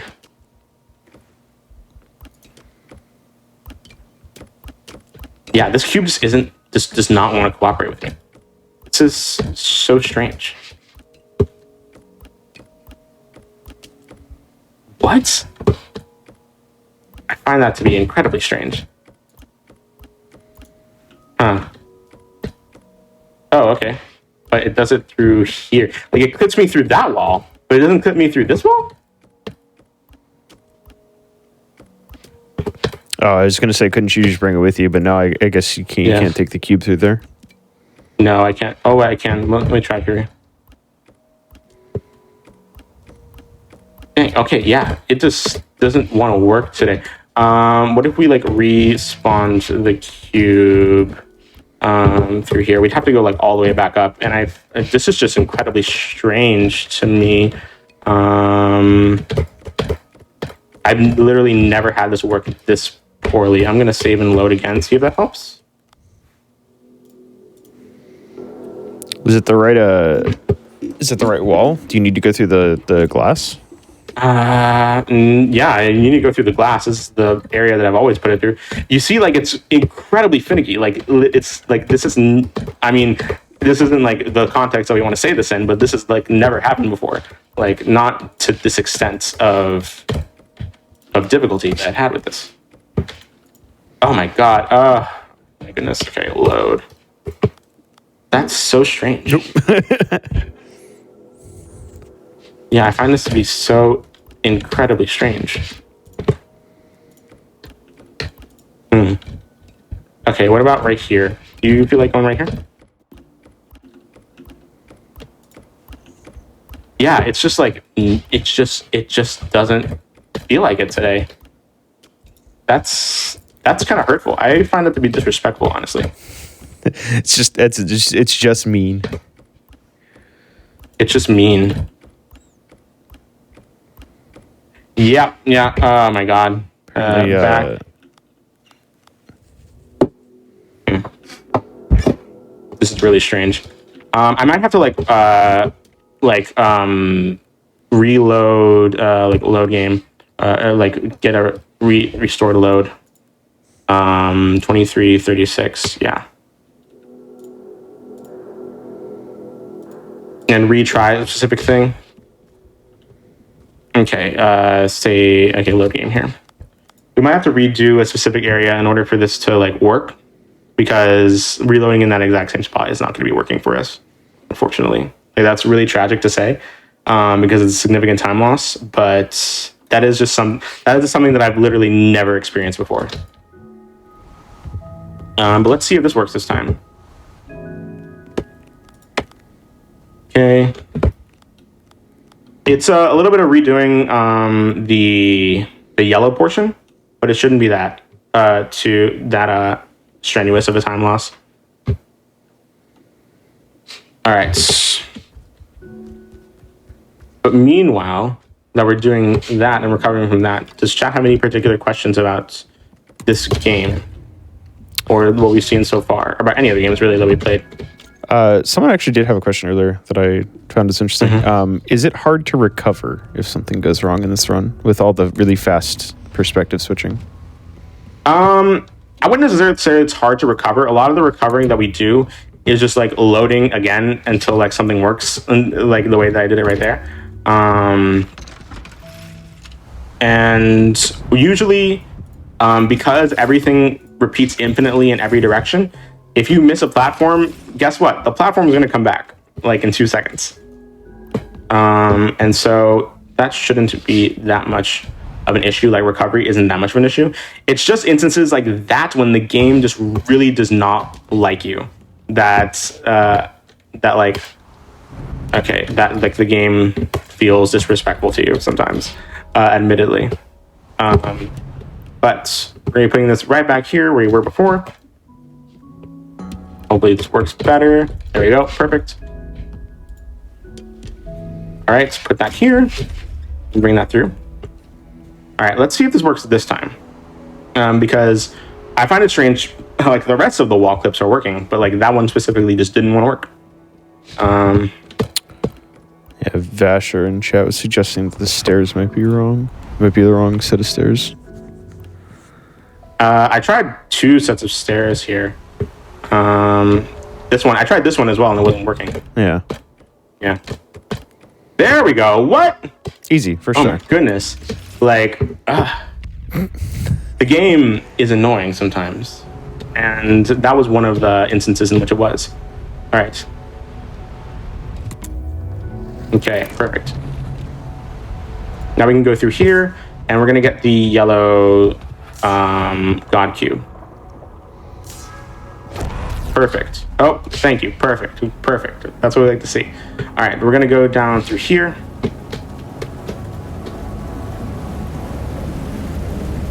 And we're going to be wall clipping through this wall right here as well. Okay, hopefully the game treats me like the best person in the world after treating me like that specific wall clip. Because that was unfortunately very bad. But That's the way it goes sometimes with this game. Sometimes it just doesn't want to cooperate. Yeah, I tried in like 2 different sets of stairs and it just wasn't going. But thankfully it eventually happened. That will probably put us over estimate, unfortunately, but you know, that's just how it goes sometimes. Yeah, I genuinely think it's sometimes better to like have speedruns go slightly wrong, because then people can see like all the effort that you've put into it and all the knowledge that you have about the game. Yeah, exactly.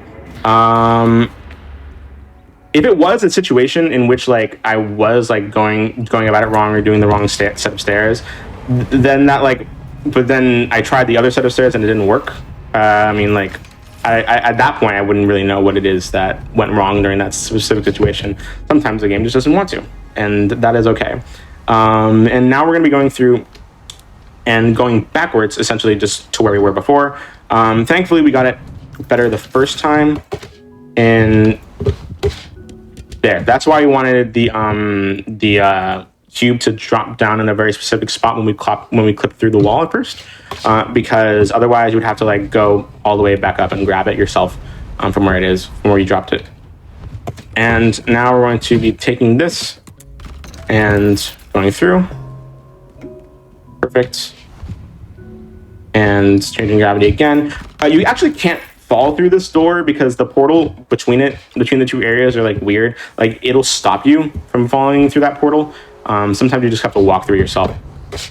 Perfect. And now, I don't know why I put this through. Muscle memory, I guess. We don't really need it though. So we're just gonna be coming through here. And the next 3 cubes we're gonna get, the green, red, and blue cube. It's essentially the exact same way that we've gotten them in the All God Cubes run, except of course we're gonna do it backwards. The exact movements, though, when we get into each particular area is essentially the same. But right now we're gonna go and get the green cube, which is like the easiest cube in the All God Cubes run. In this run in particular, it is like the second easiest cube. The easiest cube, without a doubt, in like reverse tree order, is the purple cube. Like you will almost always get it first try, because the game just feels like behaving sometimes with that cube. There we go. Perfect. And now we're going to put that down here. Great. And thankfully, we got the angle, or like we placed it down in the correct position so that it can just fall through the floor. And now we're going to save warp again. This door, save on this side, and load on the other side. And as soon as we go through here, we're just going to be falling straight down and immediately going into the area where we're going to be collecting the green God Cube. And now we're going to fall through here. Perfect. And do some really happy movements right here. Grab this blue cube, and then we're going to use this blue cube to wall clip into where we have another green cube that we're going to be wall clipping with. And this particular green cube, this one right here. Perfect. There we go. And we're going to be saving and loading so that the God Cube spawns in the tree.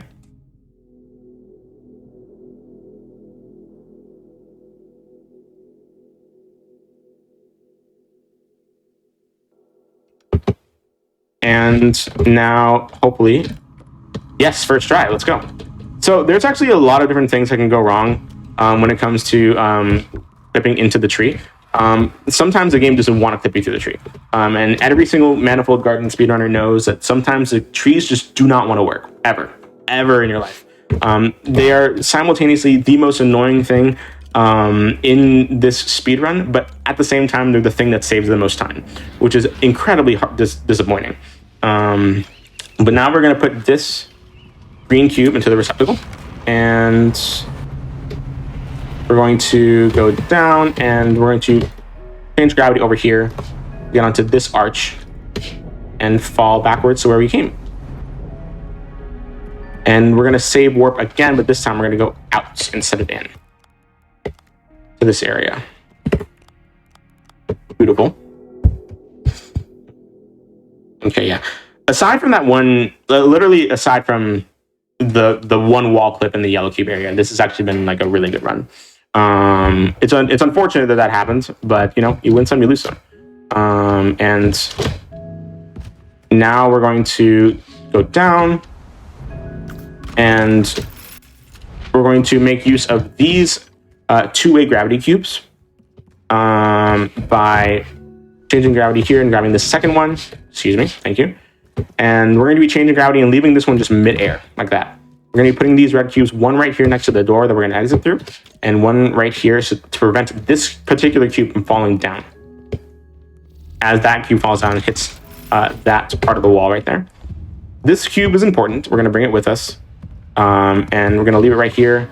Open this door. Bring it with us here. Walk up through here.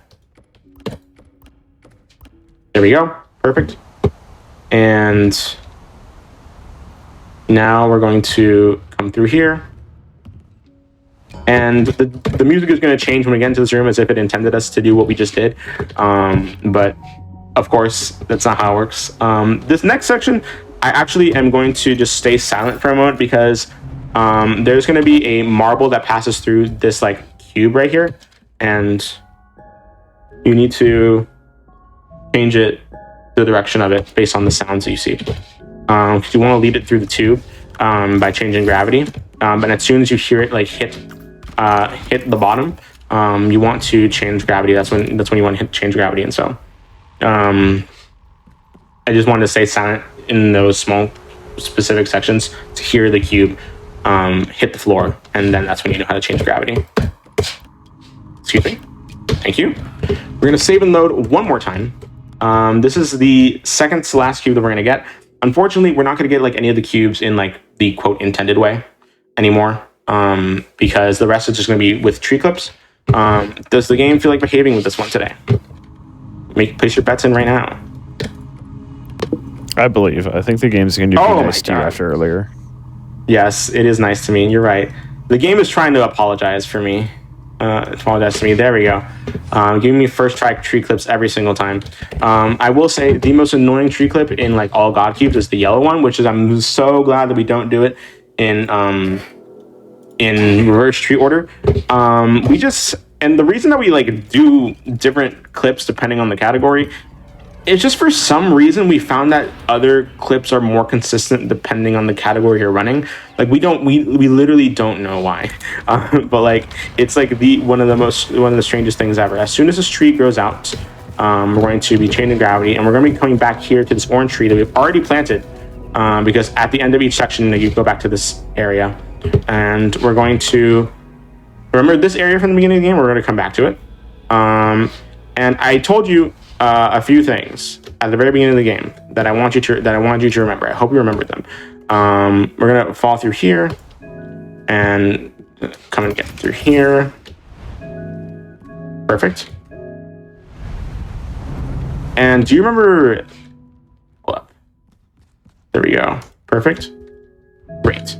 We're gonna fall down this way. As soon as we see the door.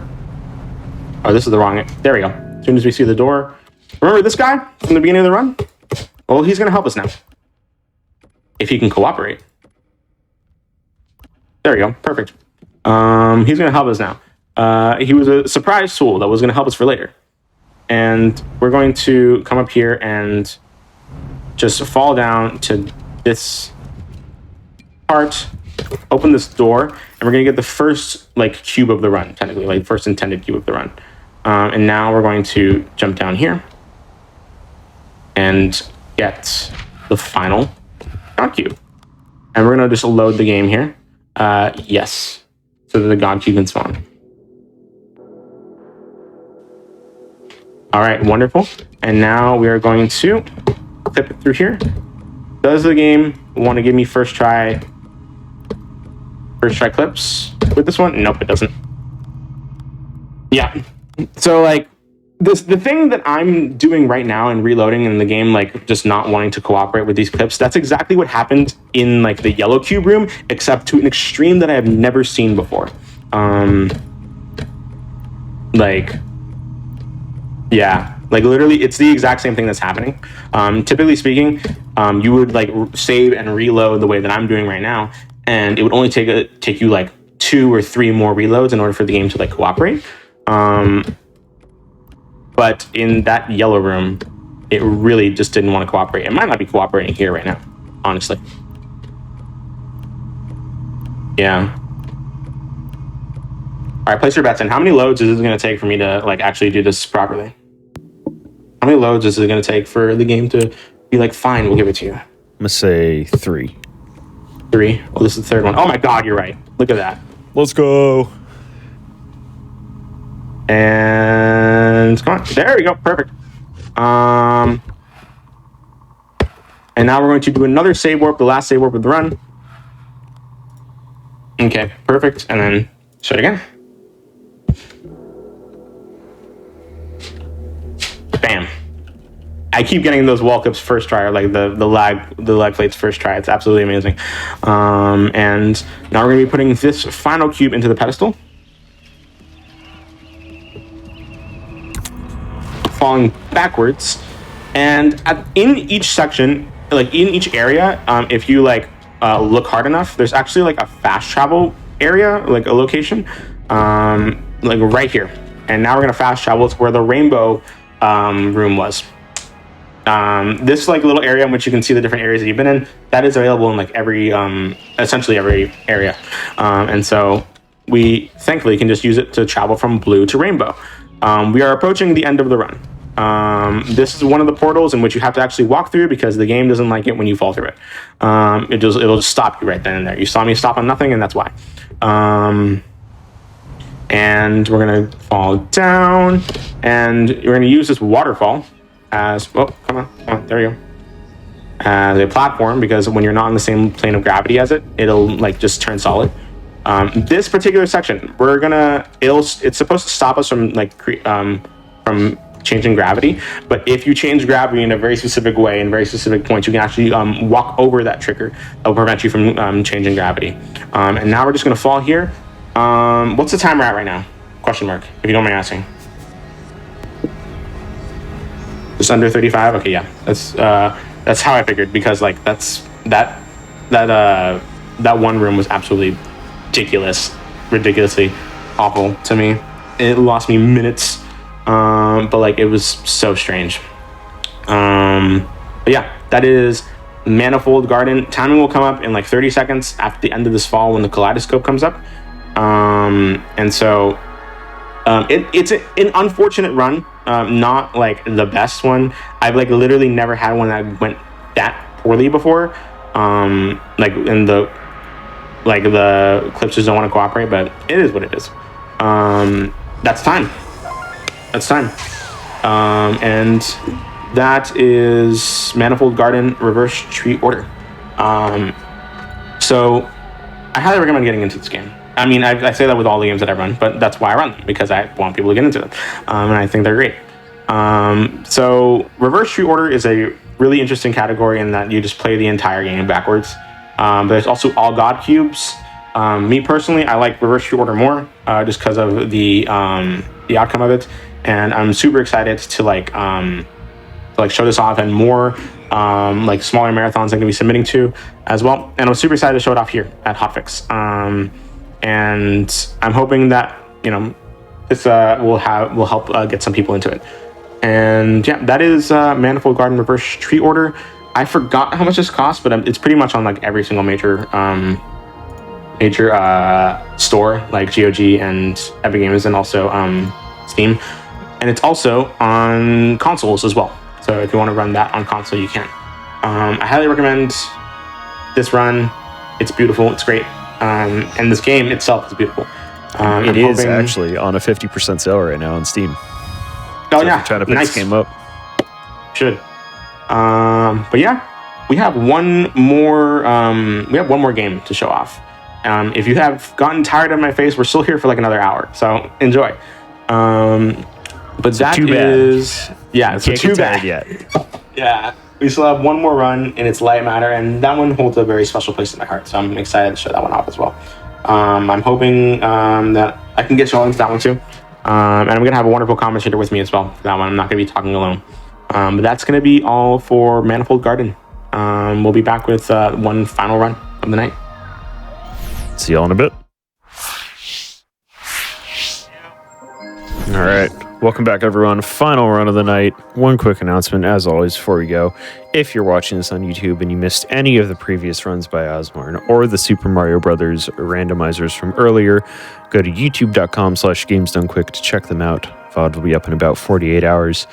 And if you're watching this on YouTube, go to twitch.tv/gamesdonequick if you want to see this live, weeknights at 7 and weekends at 1. So, Yes. Lightmatter. This is the original game. When I saw this, I was like, all right, I got to get Osborne on the show to do this game, because this game is sick. Mm-hmm. Yes, it is an amazing game. And I'm super glad to have end. I actually really wanted to end with Lightmatter because we did the Superliminal is the community that I'm most active in, and then we did and then of course Antichamber and Liminal Ranger were stuff that showed up at GDQ. And now there's Lightmatter. Manifold Garden, what is that? I don't know. I don't know that game. We didn't run that, right? Right, Rebel Rose? We didn't run that. Right. Yeah, that didn't happen. So I don't know what you're talking about. What are you thinking? Lightmatter. This is an amazing game. And it is a wonderful indie game made by Tunnel Vision Studios. And this is probably the most normal game of the bunch that you're going to be seeing. It doesn't have anything to do with non-Euclidean spaces. You're not going to be seeing gravity change a bunch. You're not going to be seeing things that shouldn't happening on screen. But rather, it is just a wonderful puzzle game. Very Portal inspired as well. And I am super happy to be showing it off because at AGDQ 2021, I saw a man named Bobby Byrne run this. I was staying up for Pikmin 2, but the run before it was a run called Lightmatter, ran by Bobby Byrne, and Rebel Rose was on commentary for that. And that was kind of the thing that got me into speedrunning. And just seeing that run made me get into it. I started playing it the same week and speedrunning it the same week. And that run kind of changed the trajectory of my whole life. And I'm not exaggerating when I say that. Because now I have gone through a lot of stuff in the speedrunning world, and I'm here playing it for you guys again on the GDQ screen. I have an amazing commentator who I've already mentioned her name a few times, but she should formally introduce herself. Rose? Hi, I'm Rebel Rose. I am the overarching voice of Lightmatter because I never actually do runs, but I always commentate them. So here I am again. Yes, I'm very glad for Rose to be here. She's been here since the beginning of this game's speedrunning community, and I'm very happy to be here running this game. I keep saying that, but it's true. And so we're going to go into extras. We're going to go into speedrun stats. We're going to turn on developer commentary later. Keep that in mind. It's a very specific trick that we're going to be actually taking advantage of. And we're going to go straight into level selection. Timing will begin when I enter the first level. So 3, 2, 1, go. All right. So Lightmatter.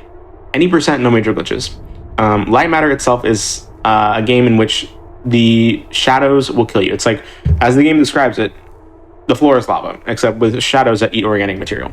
And so I'm super excited to be showing this off for y'all. Rose, do you mind going in more depth about the mechanics that we're going to be seeing and the stuff that we are going to be introduced to in these first 2 levels? Sure. So a lot of the first part of this game is just literally getting to the end of all the rooms. Like, there's not really puzzles or anything. So we're trying to cut off as much excess walking as we can. And that includes walking upstairs. So you'll notice that Oz is going to be jumping up all of the stairs here because it just saves a tiny fraction of time, and there is enough staircases in the game that those small fractions of time do actually add up. Here's kind of we're teaching you can actually climb up these special, weird lines. Yeah. It's mostly just teaching you how to move and jump and stuff like that. Very, very simple first 2 levels. And before we get introduced to the actual overarching voice of Lightmatter, Virgil. Yeah, Virgil. Virgil's our main antagonist, created by David Bateson. I have like had the privilege of speaking with David Bateson, and he is an absolutely amazing performer. And he was the voice of Agent 47 in Hitman. And so I highly recommend checking this game out. If not for speedrunning, then just for playing it casually and enjoying the amazing acting done by David Bateson and Natalie Hitzel, who is a character who plays a character that we'll see later. And just the way that the story is written is great too. I like to jump on this like shadow up here because like given the rules that the game has given you, like you think those shadows should kill you, but there are no death planes programmed in the first 2 levels of this game, which just kind of goes to show that it's supposed to be like a tutorial section, not meant to like actually harm you. And so we're gonna press buttons because that's what we're being taught to do. Just press buttons and stuff, and do basic movement. Yeah. We're very good at pressing buttons. This is true, and we'll see that a lot throughout the run. And this is the scientific wonder that is Lightmatter right here. And so we're going to be seeing Lightmatter a lot throughout the run. And yeah, that's actually the whole run. That's it. Yeah. We're leaving. We're leaving. Bye-bye. Yeah, that's it. This elevator is going to go up to safety. That's going to be end of the run. It's going to be like around a 40-minute world record. But yeah, that's it. That's nothing bad is going to happen at the end of this cutscene. Like forget the fact that there's a death timer, and forget the fact that the estimate is 50 minutes. Nothing's gonna happen. Nothing's not gonna happen. It's fine. But of course, something bad does have to happen because plot has to plot, and game has to game. Now, hold up.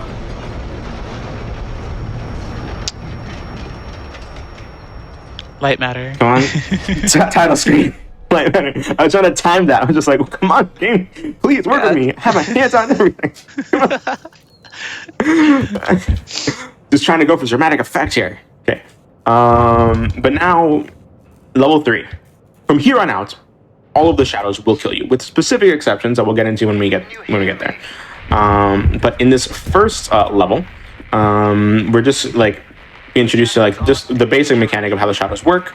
You can see that any shadow that has like this like tar like this tar like feature, those are going to be the ones. Oh, I didn't time that well. I'm not gonna start this off by dying, so I'm going to like. Oh no, I timed it. Oh well, I mistimed it anyway. Okay. Oh perfect. no. Well, no, we just wanted to show off the death, right? That's what it looks like when you die. Yeah, exactly. That's what it looks like when you die. Perfect. So, here we go. All right, wonderful. And now we're going to go straight into level 4. And level 4 has a specific skip that we're going to get into. Essentially, we're going to be bringing this bridge back, and then forward, and then back again. And if we're fast enough, which we aren't, unfortunately, when you bring it back the second time, like forward and then back and then forward again, you tend to have a little bit of a delay, like so, which gives you enough time to walk across the bottom before it covers up the top with shadows and kills you. And so now we're going to go into level 5, and there is a puzzle in this level, I'm sure. No, there's not. I mean, I've never seen there is, but I've never seen it. Dang! We are messing up the most basic of movements today. Oh no. My goodness, we love to see it. So yeah, that level 5 is just right then and there. And so level 6 is a cycle-based level, and it's also the introduction of lamps. As Virgil is going to describe it, lamps are heavy and clunky. They really mean that, because you actually can't jump with lamps in your hands, and your movement speed technically decreases when you have lamps in your hand, and so you don't like have a lot of power if you have lamps. It's really just like a mechanic for solving puzzles, and that's it. All right, so that was a cycle-based level. Thankfully, we got a fast cycle on there. But Rose, would you mind explaining the little glitch that we're going to be coming up to in level 7? Sure. This is one of the few glitches we use in the No Major Glitches run, mostly because it's fun. It is fun. So we take a lamp here and we kind of shove it into a slanted object, and that gives it an interesting property. So like we can just kind of like jump on them and like bounce over. There we go. Perfect. So that is one of the few glitches that we're allowed to do in this run. The reason why most people run no major glitches is because there is actually a pretty big glitch that was discovered at one point, which we have dubbed load displacement, which basically the way that one works is you would die at the same time as loading a level trigger, and it would just mess up all the triggers in the game. It was really inconsistent, and nobody really runs it because it led to a lot of soft locks. So most of us tend to run no major glitches now because it's just a more fun run. Yeah. And you're not resetting nearly as often. Yeah. One thing that I will say is that this game is actually incredibly beginner friendly as well. Again, it's the first speedrun that I really took seriously, and it's the speedrun that really got me essentially into speedrunning. And I think it's great. I think it's a great speedrun. If you're looking for something to play for the first time or just to speedrun for the first time, I highly recommend it. So the level 8 itself, as you can see here, it was just like all movement and fast puzzle solving. Level 9 right here, we're going to try and get a fast cycle. Right here on my right hand side, you're going to see this machine moving back and forth with a mineral decontaminator. That's what it's called. And if we're fast enough with our movement on this, we're going to be able to skip half of a cycle like we just did. Perfect. Speaking of being fast on level 9, if you have a bit of courage and you're playing this game, if you want to like run past that a bunch of times, you might get an achievement. You might. That is very true. Would you mind explaining what we're seeing here in level 10? Yeah, so level 10 basically introduces us to the fact that lamps aren't organic material, so they are fine in the shadows. So we can actually leave them in shadow to use later. So this one we turn and add a little bit of light on the corner there so we can have just a tiny bit amount to jump over. And then we'll actually send that other lamp over, grab it, and use it to have this lamp that we set up earlier for the bridge. Yeah. All right, wonderful. We're going to pause here. And this bridge is going to come across, and we're going to walk across it safely. Nothing bad will happen. Yes. Oh. Of course, oh no. Something bad does have to happen. Oh no. This is a cutscene. I'm going to actually... It doesn't matter if you die here. It does not matter if you die here at all. One thing that I just like to do is I like to come over across here, and because there's specific pieces of light, you can jump here to be where the bridge was supposed to lead you. But of course, there's nothing actually here. You can't walk through here, and you can die, and it'll just spawn you back on the other side. So, yeah. If there's any questions in chat, now is actually a pretty good time to answer them because we're just sitting through this cutscene right now. Yeah, I noticed a couple people asking about what no major glitches was, but we did get to that. Virgil definitely likes to throw shade at Aperture Science a lot. So if you're familiar with the Portal series, you'll know about that amount of shade that he's throwing. Yeah. Not shadows, and shade, yeah, not shadows. Yeah. If he could throw shadows at Aperture Science, I'm pretty sure that Lightmatter would be the superior company. I'm pretty sure he would, yes. Although, yeah, but with the blessing of Valve themselves, they have like a special thanks as well for like the references that this game has. So canonically, this takes place in the Portal universe because Valve gave the say-so that it should, and that's absolutely amazing. This is another cycle-based level that we're on right now. Yeah, but there's not really much to it's speed it mostly up. just waiting for evering to happen. You However, think right there after should be this, you think there should be a faster cycle for this, but there's not. Right after this, so you said, close to being able to. Yeah, right after this, there's going to be a little skip. This was the first skip that I ever found. I found it on accident when I was first playing this game casually. Like, I did not realize that you could bring the little elevator in this next room back down. So I stepped off of it after setting it up, and I'm like, oh crap, I'm stuck.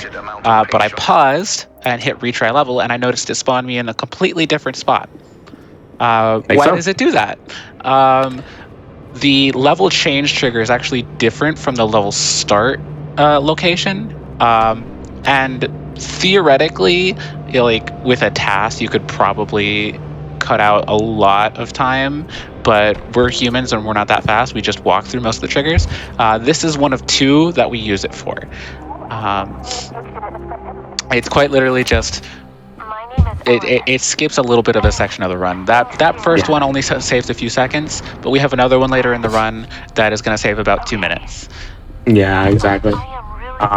First of all, this is Helen. Everyone say hi to Helen.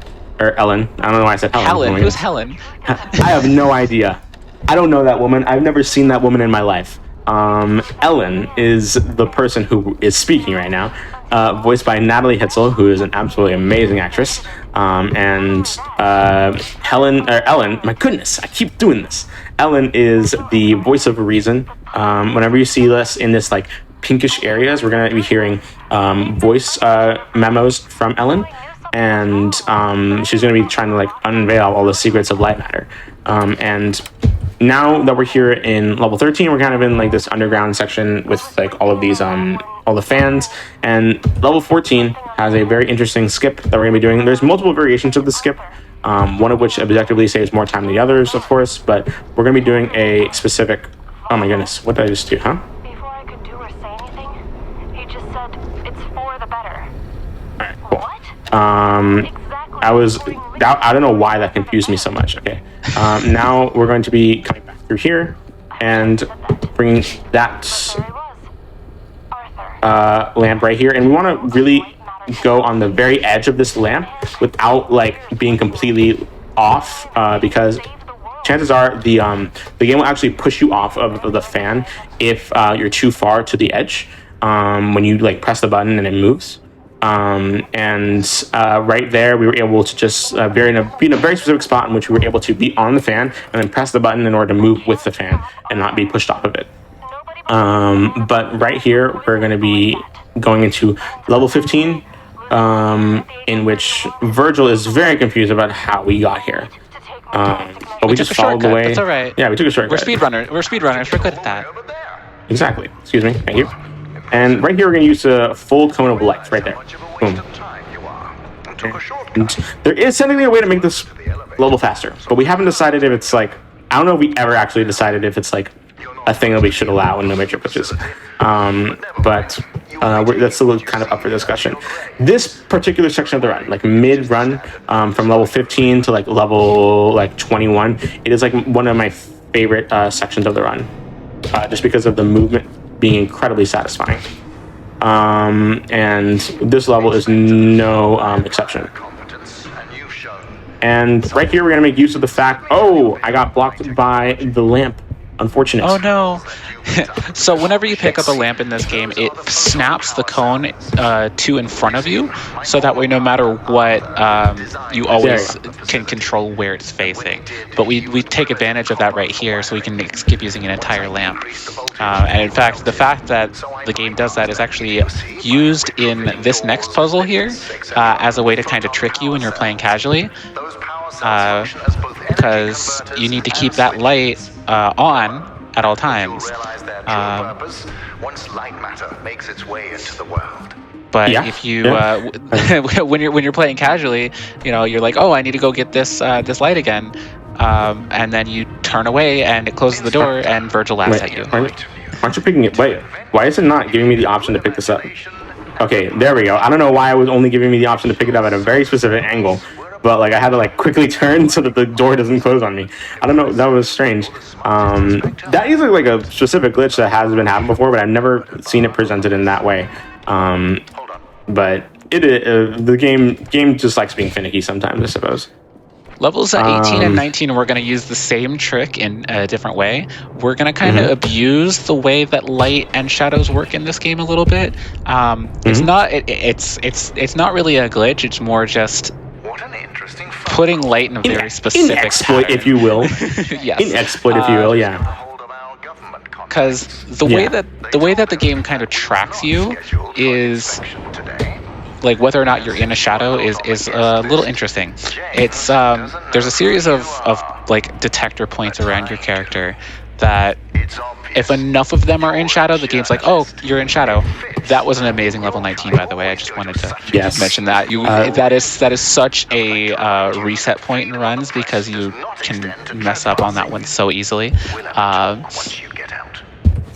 Right here on level 20, we're actually going to make use of the fact that you do not have to be on the same height plane as like a lamp. You can just grab it from a particular distance and skip a lot of back and forth.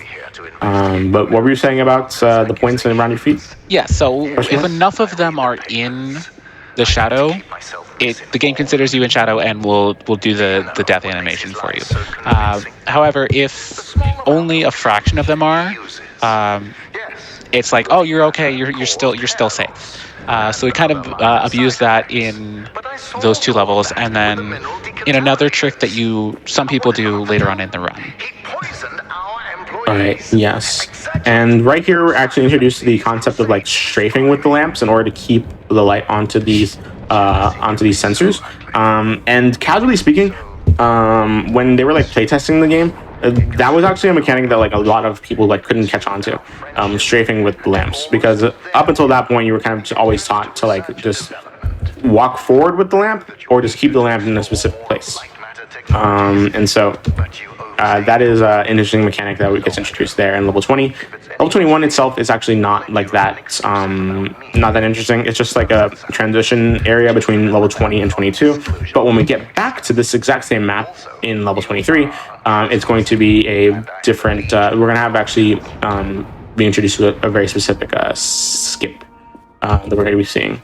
But level 22 is the biggest level in the game, with the exception of the very last one, but it's the biggest level with an actual puzzle in it. And one of the interesting facts about this particular puzzle is that it was built like, this is one of the levels that was built like top down in Legos in order to give you, in order to give the developers a more like an easier feel of how they want each of the puzzles to work. The bottom floor has two platforms going back and forth, each with a lamp on either side. And so just angling the lamps in a specific way in order for you to solve the puzzle, that is a pretty simple solution. But this one, it is 4 platforms going in complete rotation, but you still only have 2 lamps. So there's similar puzzles, but with very different solutions. And in the speedrun, it's essentially just the intended way, but quick. As is the nature of like no major glitches or glitchless runs, a lot of what you do is the intended way, but quick, with specific exceptions that we've already pointed out throughout the run. I did this thing bad. Dang, I forgot to take the lamp off of the platform because I pointed it towards. Yeah, I pointed it towards where I needed it to go. Yeah. I pointed it towards where I needed it to go, but I have to take it off of the platform, and you can't like push it back, unfortunately. So it only loses like 20 seconds or so, which is okay. Now you want to bring it off, like right here, and so it stays with you, and that's like a thing you need to like really like not do is like let your brain go on autopilot, because then you do stuff like that. Unfortunately, and I've lost many runs to letting my brain go on autopilot. All right. Wonderful. And here we go. And now we're just going to wait for this elevator to come down, and we're going to come to safety. Meanwhile, we can drink some coffee. Yeah, it's kind of late. It's it's almost midnight for me. I think we could use some coffee. No, it's almost like 1 a.m. for me. God. Lots and lots of coffee. Yeah, lots of coffee. But yeah, going back on the whole, the way the developers kind of made some of these levels was with Lego. They talk about this a lot in the developer commentary, which we'll use up here in a little bit. There's actually a spot in the game where there is a voice trigger from Virgil to open a door in this next area. But when you're listening to the developer commentary, the trigger doesn't happen. So the devs actually were like, oh crap, what are we going to do to fix this? Let's just make it so that way when you pick up this developer commentary pickup, it just opens the door for you, which saves a couple seconds for us in the speedrun. So A couple seconds. It seems like 27. It seems like a good amount of time. Like almost half a minute. Oh yeah, it actually saves quite a bit of time. Which is why, like, if you ever actually see us grinding runs out and not in a marathon setting, we actually just play with the developer commentary on the whole time. Which some of the stuff they say in the developer commentary is actually really interesting. Like, oh no, I run with it on mute. Oh, I turn the voices. Yeah, I turn the voices down, but I keep the commentary on. So, but we're actually going to do that right now. Extras, developer commentary, back, resume. There we go. And then extras, developer commentary, back, resume. There we go. Turn it off and then back on, so that Virgil gets cut off and never finishes his line, and then it just opens his door right automatically. So thank you to developers for a free 27-second time save. Yeah, and so now we're going to be going into like the second half of the run. We're kind of halfway. This is like the halfway point. And so the rest of the game is going to be introducing a very specific mechanic called photon crystals, or as we like to call it, orbs on a stick. So I'm going to be referring to them as orbs for the rest of the run. I hope you all like orbs in the chat. And we can say that now because it's the right marathon. Orbs, GDQ. So, orbs. The orbs will only ever connect to a mother source or another orb that is connected to a mother source. The mother source will always stay on, and it can be like an infinite distance so long as there's nothing interfering between the two things. There we go. And as you can see here, this one over there is going to connect to the orb that I'm holding right now, because of the first one being connected to a mother source. And so you can technically do like an endless cycle of one orb being connected to another, being connected to another, and another. There's like, you only ever see like a maximum of 3 orbs per level. And so it doesn't, you never really get to see more than that. And so that is all for level 24, which is like the introduction of the photon crystals. And level 25 is where we're going to really push the limits of the connection between all these orbs. Whenever you see like the line of light turn red like that, it does mean the connection between the two orbs is about to break. You are essentially like if you move any more towards the direction you're going towards right now, the connection is going to break, and you're gonna die because there's not going to be any light underneath you. But right there, what we just did. You can really see that we push the limits of how far we can put those photon crystals by just putting them in specific corners so that there's just barely a connection between them, but without getting interrupted. And now we're going to be bringing this orb up here and using their shadow to come across here. All right. So, Rebel Rose, do you mind explaining the interesting tricks that we're going to be seeing here in level 26? Sure. So there's a couple different ways to do this level. Some people tend to do the more safe method, which is basically just intended but fast. Some people like to play it a bit risky and jump on this little ledge over here, which we might see here. I'm not sure. Yeah, I think I definitely am going to be doing. Well, I'm thinking what you're saying is correct. Then yeah. I'm going to be bringing this mother source, bringing this orb over here to get on this mother source, and we're actually going to rail grind across this rail. But surprise, it doesn't kill us. Why? Because of what Rose explained earlier, where there's not enough points around her feet for the game to be like, you're dead, you're dying right now. And so we're going to use it to our advantage by just grinding on that rail instead of solving the puzzle as intended. Oh, and I'm gonna jump off before the connection between those two orbs fails. And level 27, just kind of an auto walker, I guess that's how he describes it, because we just have to go in a circle like 3 times. Yeah, I suppose I can use this time to explain what exactly grinding on the rail was there, because we kind of glossed over it earlier. Whoa! What? That is not. Okay, maybe I just put it forward again? I don't know. Like, that, I've never made that mistake before. I was just like, what happened? I'm like, okay. But continue.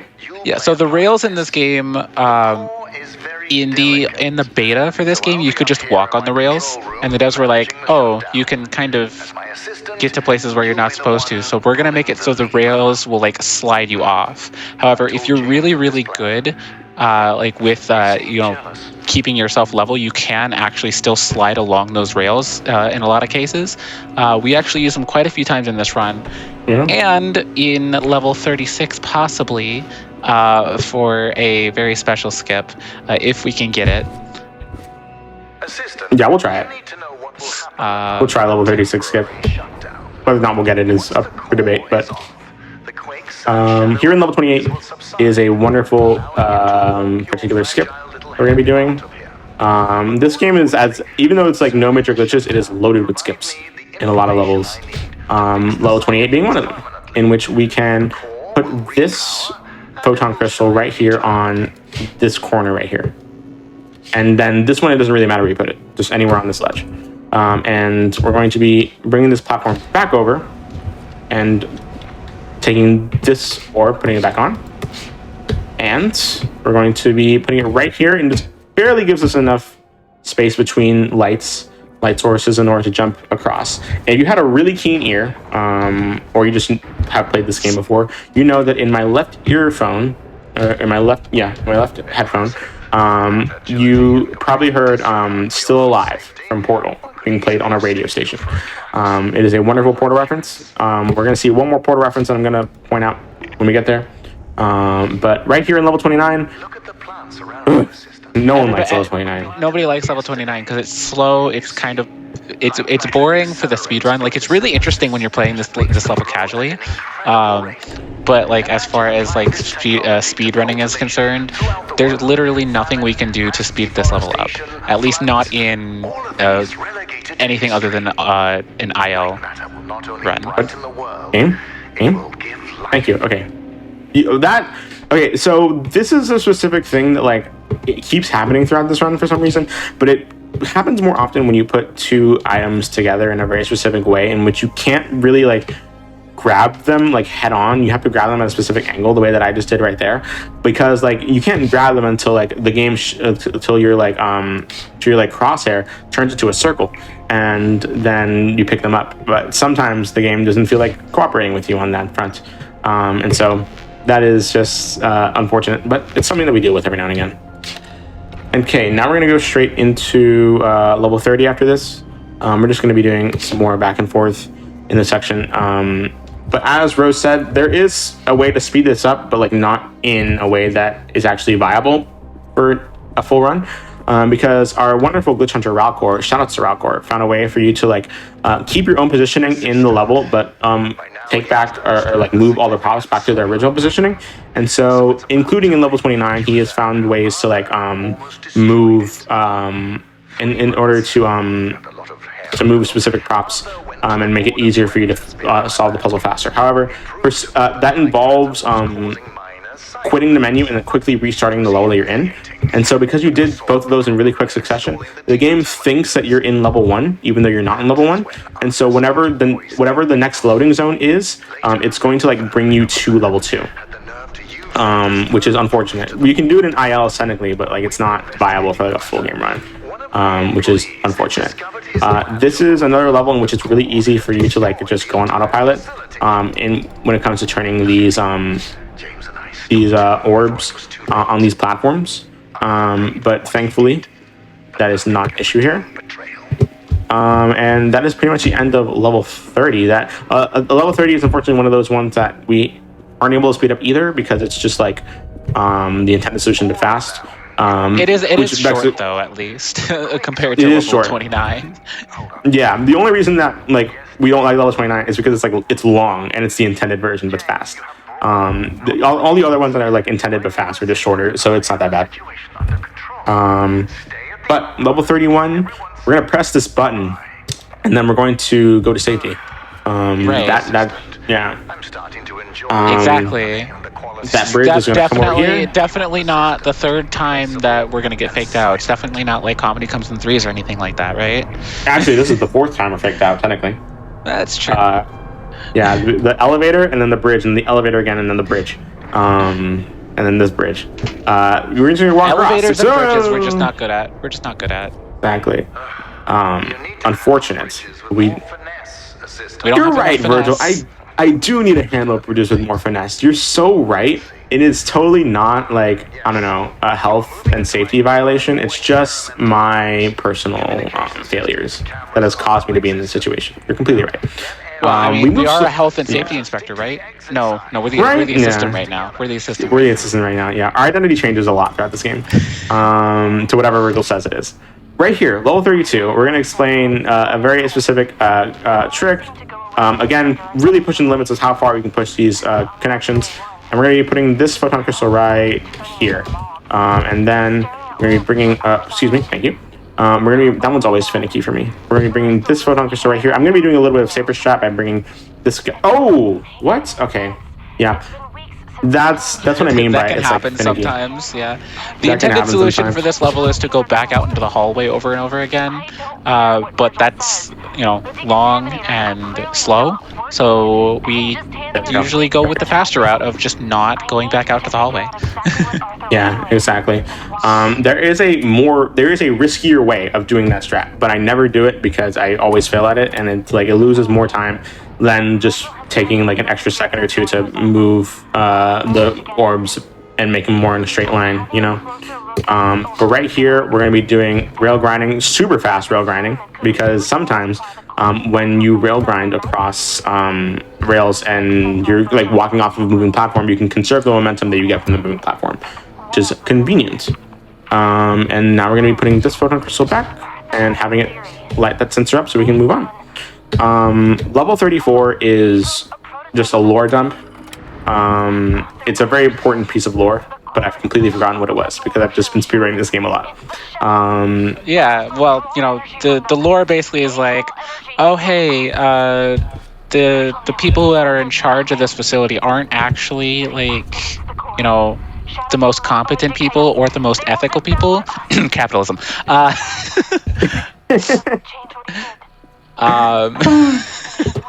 Capitalism is a true villain in this game.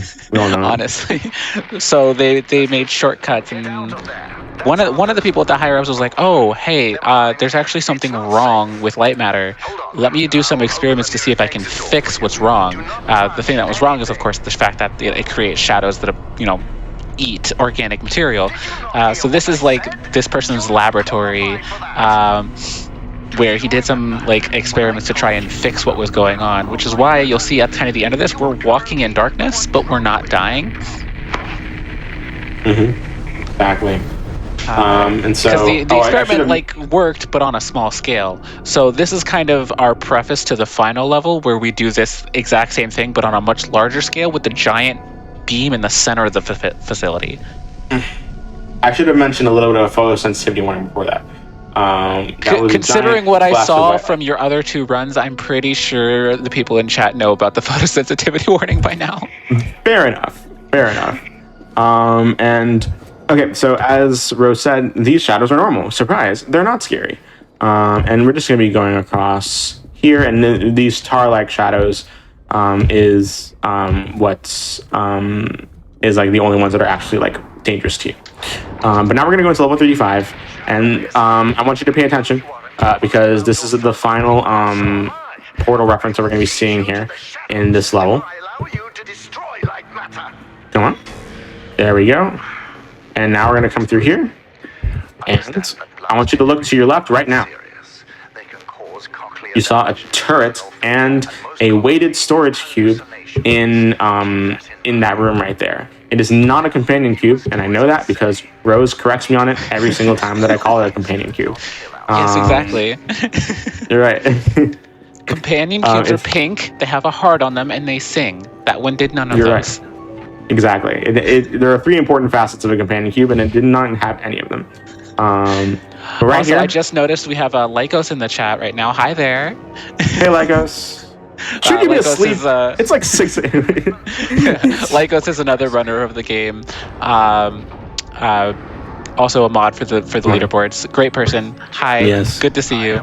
Now we're on to the infamous but also kind of famous level 36.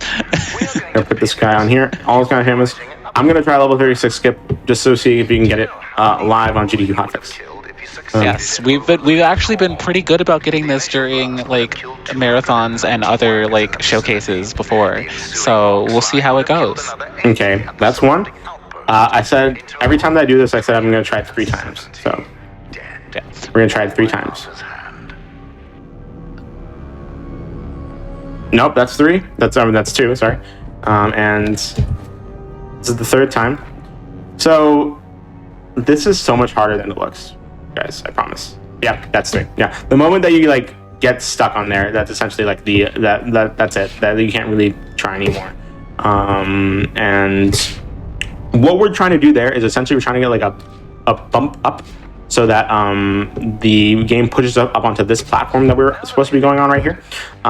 You can't jump when you have a orb or when you have a lamp in your hand. And while we're rail grinding, there's really no way for us to get up on the platform unless the game really feels like conveniently putting us up on the platform, which is an unfortunate thing, but it's just the reality of how this game works sometimes. Yeah. Like I said in chat, we love and hate 36 skip because we love it when we get it, but we hate trying to go for it. Exactly. And so I was hoping to get it right here, right now, but alas, sometimes these things just don't work out. It would have been really cool though, because we would have finished the level by now. But you're just gonna have to pretend that you saw it, and now pretend that it happened, and now we're on this run. We're right here. This is where it would have led us. Exactly. But now we're going to finish level 36, and we're going to go straight into level 37. Level 37, which is my favorite level in the game. Yes, which is why I'll let you explain it. Okay, so level 37 has these bridges that go back and forth. And your goal is to basically, obviously get to the end, but you want to make sure you manipulate the bridges in a way. And we do it slightly different in the speedrun than the intended method. But I also love this level because there are a bunch of different ways to solve the puzzle. And when I first played this casually, I was like, oh, this is so fun. So I went back into this particular level right after, and I was like, let me see if I can find a different way to do this puzzle. Come on, there we go. Let's go. Here.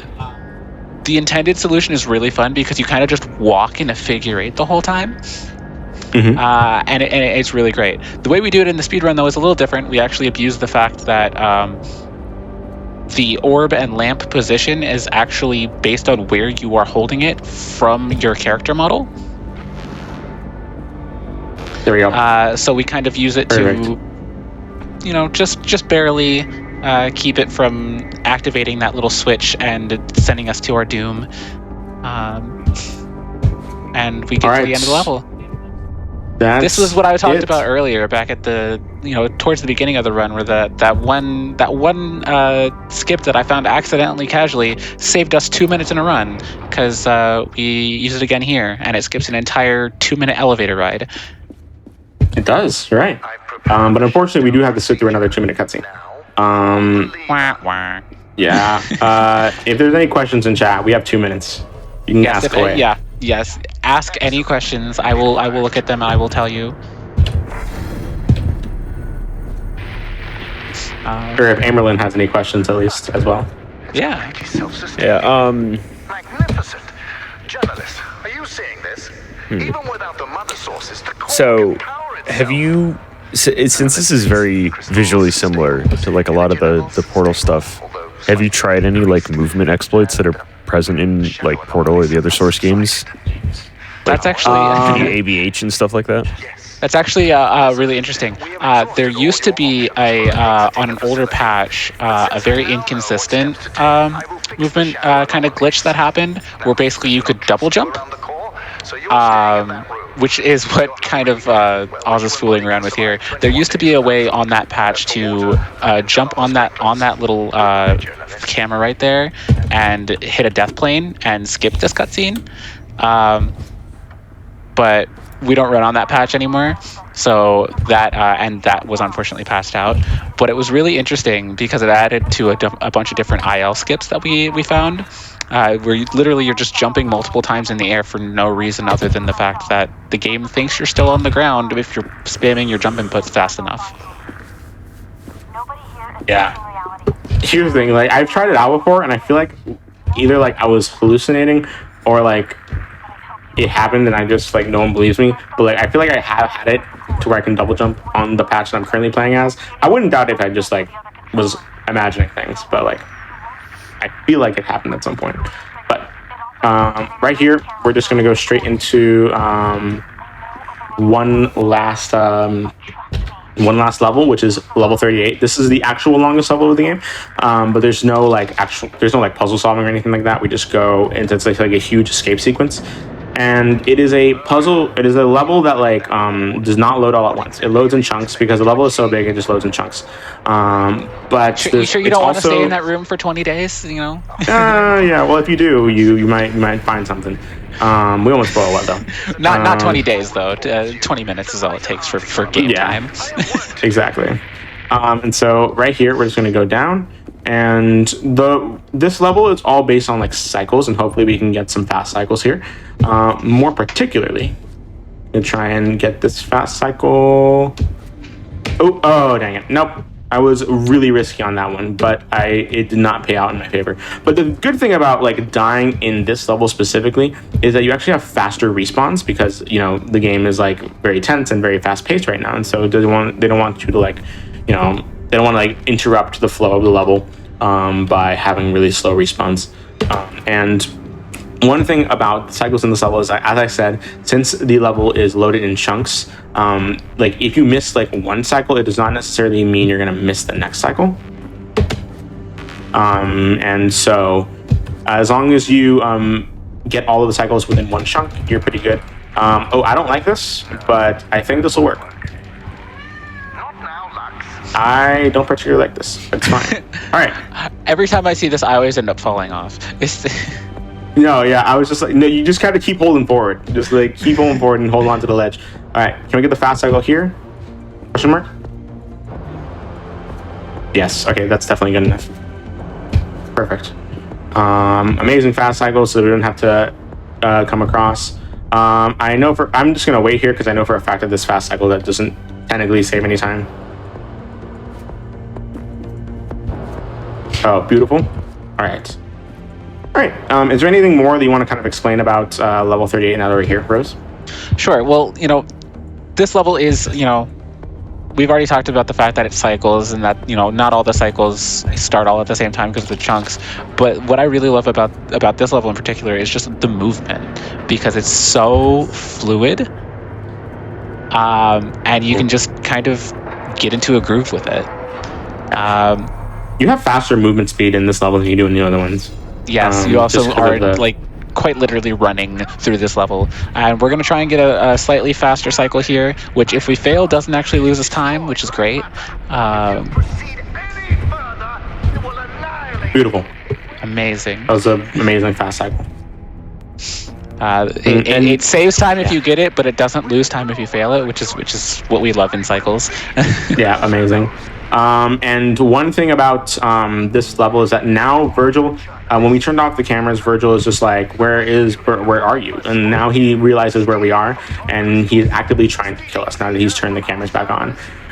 And now we're like, he thinks we're a spy now. He thinks we're a spy now. Yeah. Our identity has changed how many times throughout this run? Like 5? Like 5? Yeah, like insert random number here. Like that's how many times we've had our identity changed throughout this entire run. You know, it's ridiculous. We're a tourist, a health inspector, a journalist, an assistant, back to being a journalist, and now we're a spy. Yeah, it's very hectic. It is. Right here, we're gonna go and we're gonna do another wonderful trick found by our glitch hunter Rockcore. We're going to be coming up here, and for some reason, these pipes just don't have kill planes in them. I don't know why. I told you at the very beginning of the game, there's specific exceptions to all the shadows kill you, and that is one of them. For some reason, there's just no kill plane there, and so we use it to our advantage. Again, if you've been paying attention throughout the whole night, you know that there's a photosensitivity warning, but this is going to be like a really bright flash of light, and so if you need to look away, do it now. And we're also coming up on the hardest skip in the run here in just a couple seconds. Hardest skip in the run? Yeah, the hardest skips and run. You know, we're coming up here. We're coming outside. Virgil says, "Not so fast." We go fast.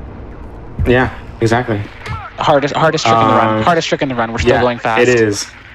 Like he just drops that down thinking that'll kill him. It doesn't. It doesn't at all. It's so poorly timed. But it's amazing. In this next section, we're gonna just do some pretty precise movement, but at the same time, we're also gonna be doing a special trick that is just, it doesn't take that much time, but it's pretty cool to do. It's just like grabbing onto this ledge. I was very afraid that wasn't gonna work real quick, but it did, thankfully. It's another one of those like small little time saves that individually, all of these little things just don't save too much, but they add up over the course of the run, and that's one of the best things about this run is it's a bunch of little things that add up at the end. You know, there's no like one huge skip that you have to really try it. It's just getting good at movement for this game. That's all it is. Yeah, there's no RNG. It's all skill. Again, like I said with Superliminal, low skill floor, high skill ceiling. It's beautiful. There used to be a fast cycle for this section that we have actually disproven as a fast cycle because it's not fast. It doesn't save time, and I'm so glad because it would be very precise, and you would not you would most certainly kill a run to that at the very end if you didn't get it, and I have it before, so thankfully we don't have to do it. We have 2 more cycles here. Oh, dang it, I went off a bit late, but it's fine. And we are coming up on the end of the run here. We're gonna go through a little hallway lore section here and a little cutscene. And when we hit the lever at the end will be when we hit time. So yes, and this is actual end of run. Yes. Like we're not faking you out this time. We're not faking you out. We promise. So yeah, that's pretty much it. That's the main meat of Lightmatter. Yeah. So, and if you up in the top left here in a little bit, we'll see a mountain of a man. James himself. James. Best character in the game. Best character in the game, for sure.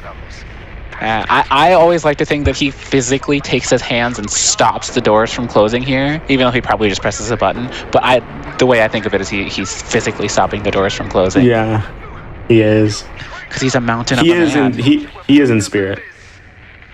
All right, wonderful. So now we're going to go, and time will be when we hit this lever. All right. Do you want money? Power? And so thank you so much to Amerlin for having me on the show and for showing off some amazing games, especially this one. It's absolutely amazing. Time will be in 3, 2, 1, now. Beautiful. All right. That is it for my time here. What was my final time on that one? 49 flat. Woo! Good. Amazing. 49 flat. Good. So yeah, all of these are actually pretty. You had a couple hiccups in there, but we still met estimates, so we're good. It's great. It's great. So all of these runs were pretty decent. Unfortunately, Manifold Garden is sticking out like a sore thumb. But you know, that's just the way the cookie crumbles sometimes. And I'm really hoping that of the 5 runs that I've shown off, I will have to convince someone to come pick them up, either casually or as a speed run. They're really good, especially Lightmatter. Again, this game holds a really special place in my heart, and the community behind it is great. We share a Discord with developers you can access right here from the main menu of the game. It has a demo. It's on Steam. Overall, I just highly recommend it. I think it's $20 on Steam. If not, it's 15. It's definitely no more than that. But I just cannot recommend any of these games enough. So, go support your indie devs. These are all indie games, by the way, as well. And so, support your indie devs and go out and do some amazing speedruns. And yeah, Rebel Rose, where can people find you if they want to get more of you? Well, I have not streamed in forever, but when I do start up again, I will be Rebel Rose on Twitch. Yes. And thank you so much for being here, Rose. I really appreciate it. But yeah, that is Lightmatter, any percent on major glitches. Join any of the Discords of the runs that I've shown you today. Go out, and SGDQ submissions are coming up. And I guess the best piece of advice that I can give you is like, just even if you think you're not going to get in, even if like you're saying that you're not fast enough or whatever, even if you're saying that like whatever doubt you have in your mind about not wanting to submit, I say ignore that doubt, submit anyway, because you might end up like me, who thought that they wouldn't get in, and now they have. And I highly recommend the games. I highly recommend just taking whatever speedrun speaks to your heart and submitting it. But yeah, that is all for me today. Thank you so much to Amberlyn for having me on this show and showing off 5 of my favorite speedruns. And I am super glad to have been here. And yeah, that's pretty much all I can say. You can follow me on twitch.tv/Osborne or Osborne on Twitter. Osborne on pretty much every social media platform that you can find. But I'm most active on Twitter and Twitch, so I recommend checking me out there. But yeah, thank you so much again for GDQ and for Amberlyn. That's all from me. Yeah, and hey, thank you again, Osborne, so much for doing this. I know from experience how hard it is to like juggle even keeping up like 2 to 3 speed games at a time. So to be able to pretty competently show off 5 in like one shot, that's huge. So I'm really impressed with that. So again, thank you to Osborne for coming on, Sapphire and Rebel Rose for commentating. Really sick. I loved a lot of those runs. Honestly, I might pick some of them up, but I keep doing this thing where I'm like, all these runs I showcase are so cool, and then I never pick them up because I see too many cool runs. So that's all for AIMBOT for tonight. There will not be a show on March 7th. I'm going out of town, so I will not be here. So it'll just be RNG that day. But echoing what Osborne said at the end of his shoutouts, Games Done Quick, or SGDQ, is coming up May 28th to June 4th in Minneapolis, Minnesota. Go to gamesdonequick.com for more info. Echoing again what he said, I'm on the games committee. I want to see your submissions. I want to see what you got. There were a lot of runs in AGDQ that were definitely not from, quote unquote mainstream games, and they did really, really well. Neon White, Blade 2, Tony Hawk. Well, I guess Tony Hawk's mainstream, but I thought Cryostasis did really well. Mortal Kombat. That's the one I was thinking of. Shaolin Monks. Again, all these really cool games. Please submit. I really want to see what people got. There's a lot out there, and I think you may have a greater chance than you think of getting in. And so that's all for tonight. Tune in tomorrow for Mercy Kill, followed by Passion Project, starting at 7 p.m. Eastern. And we'll see y'all then. See you around.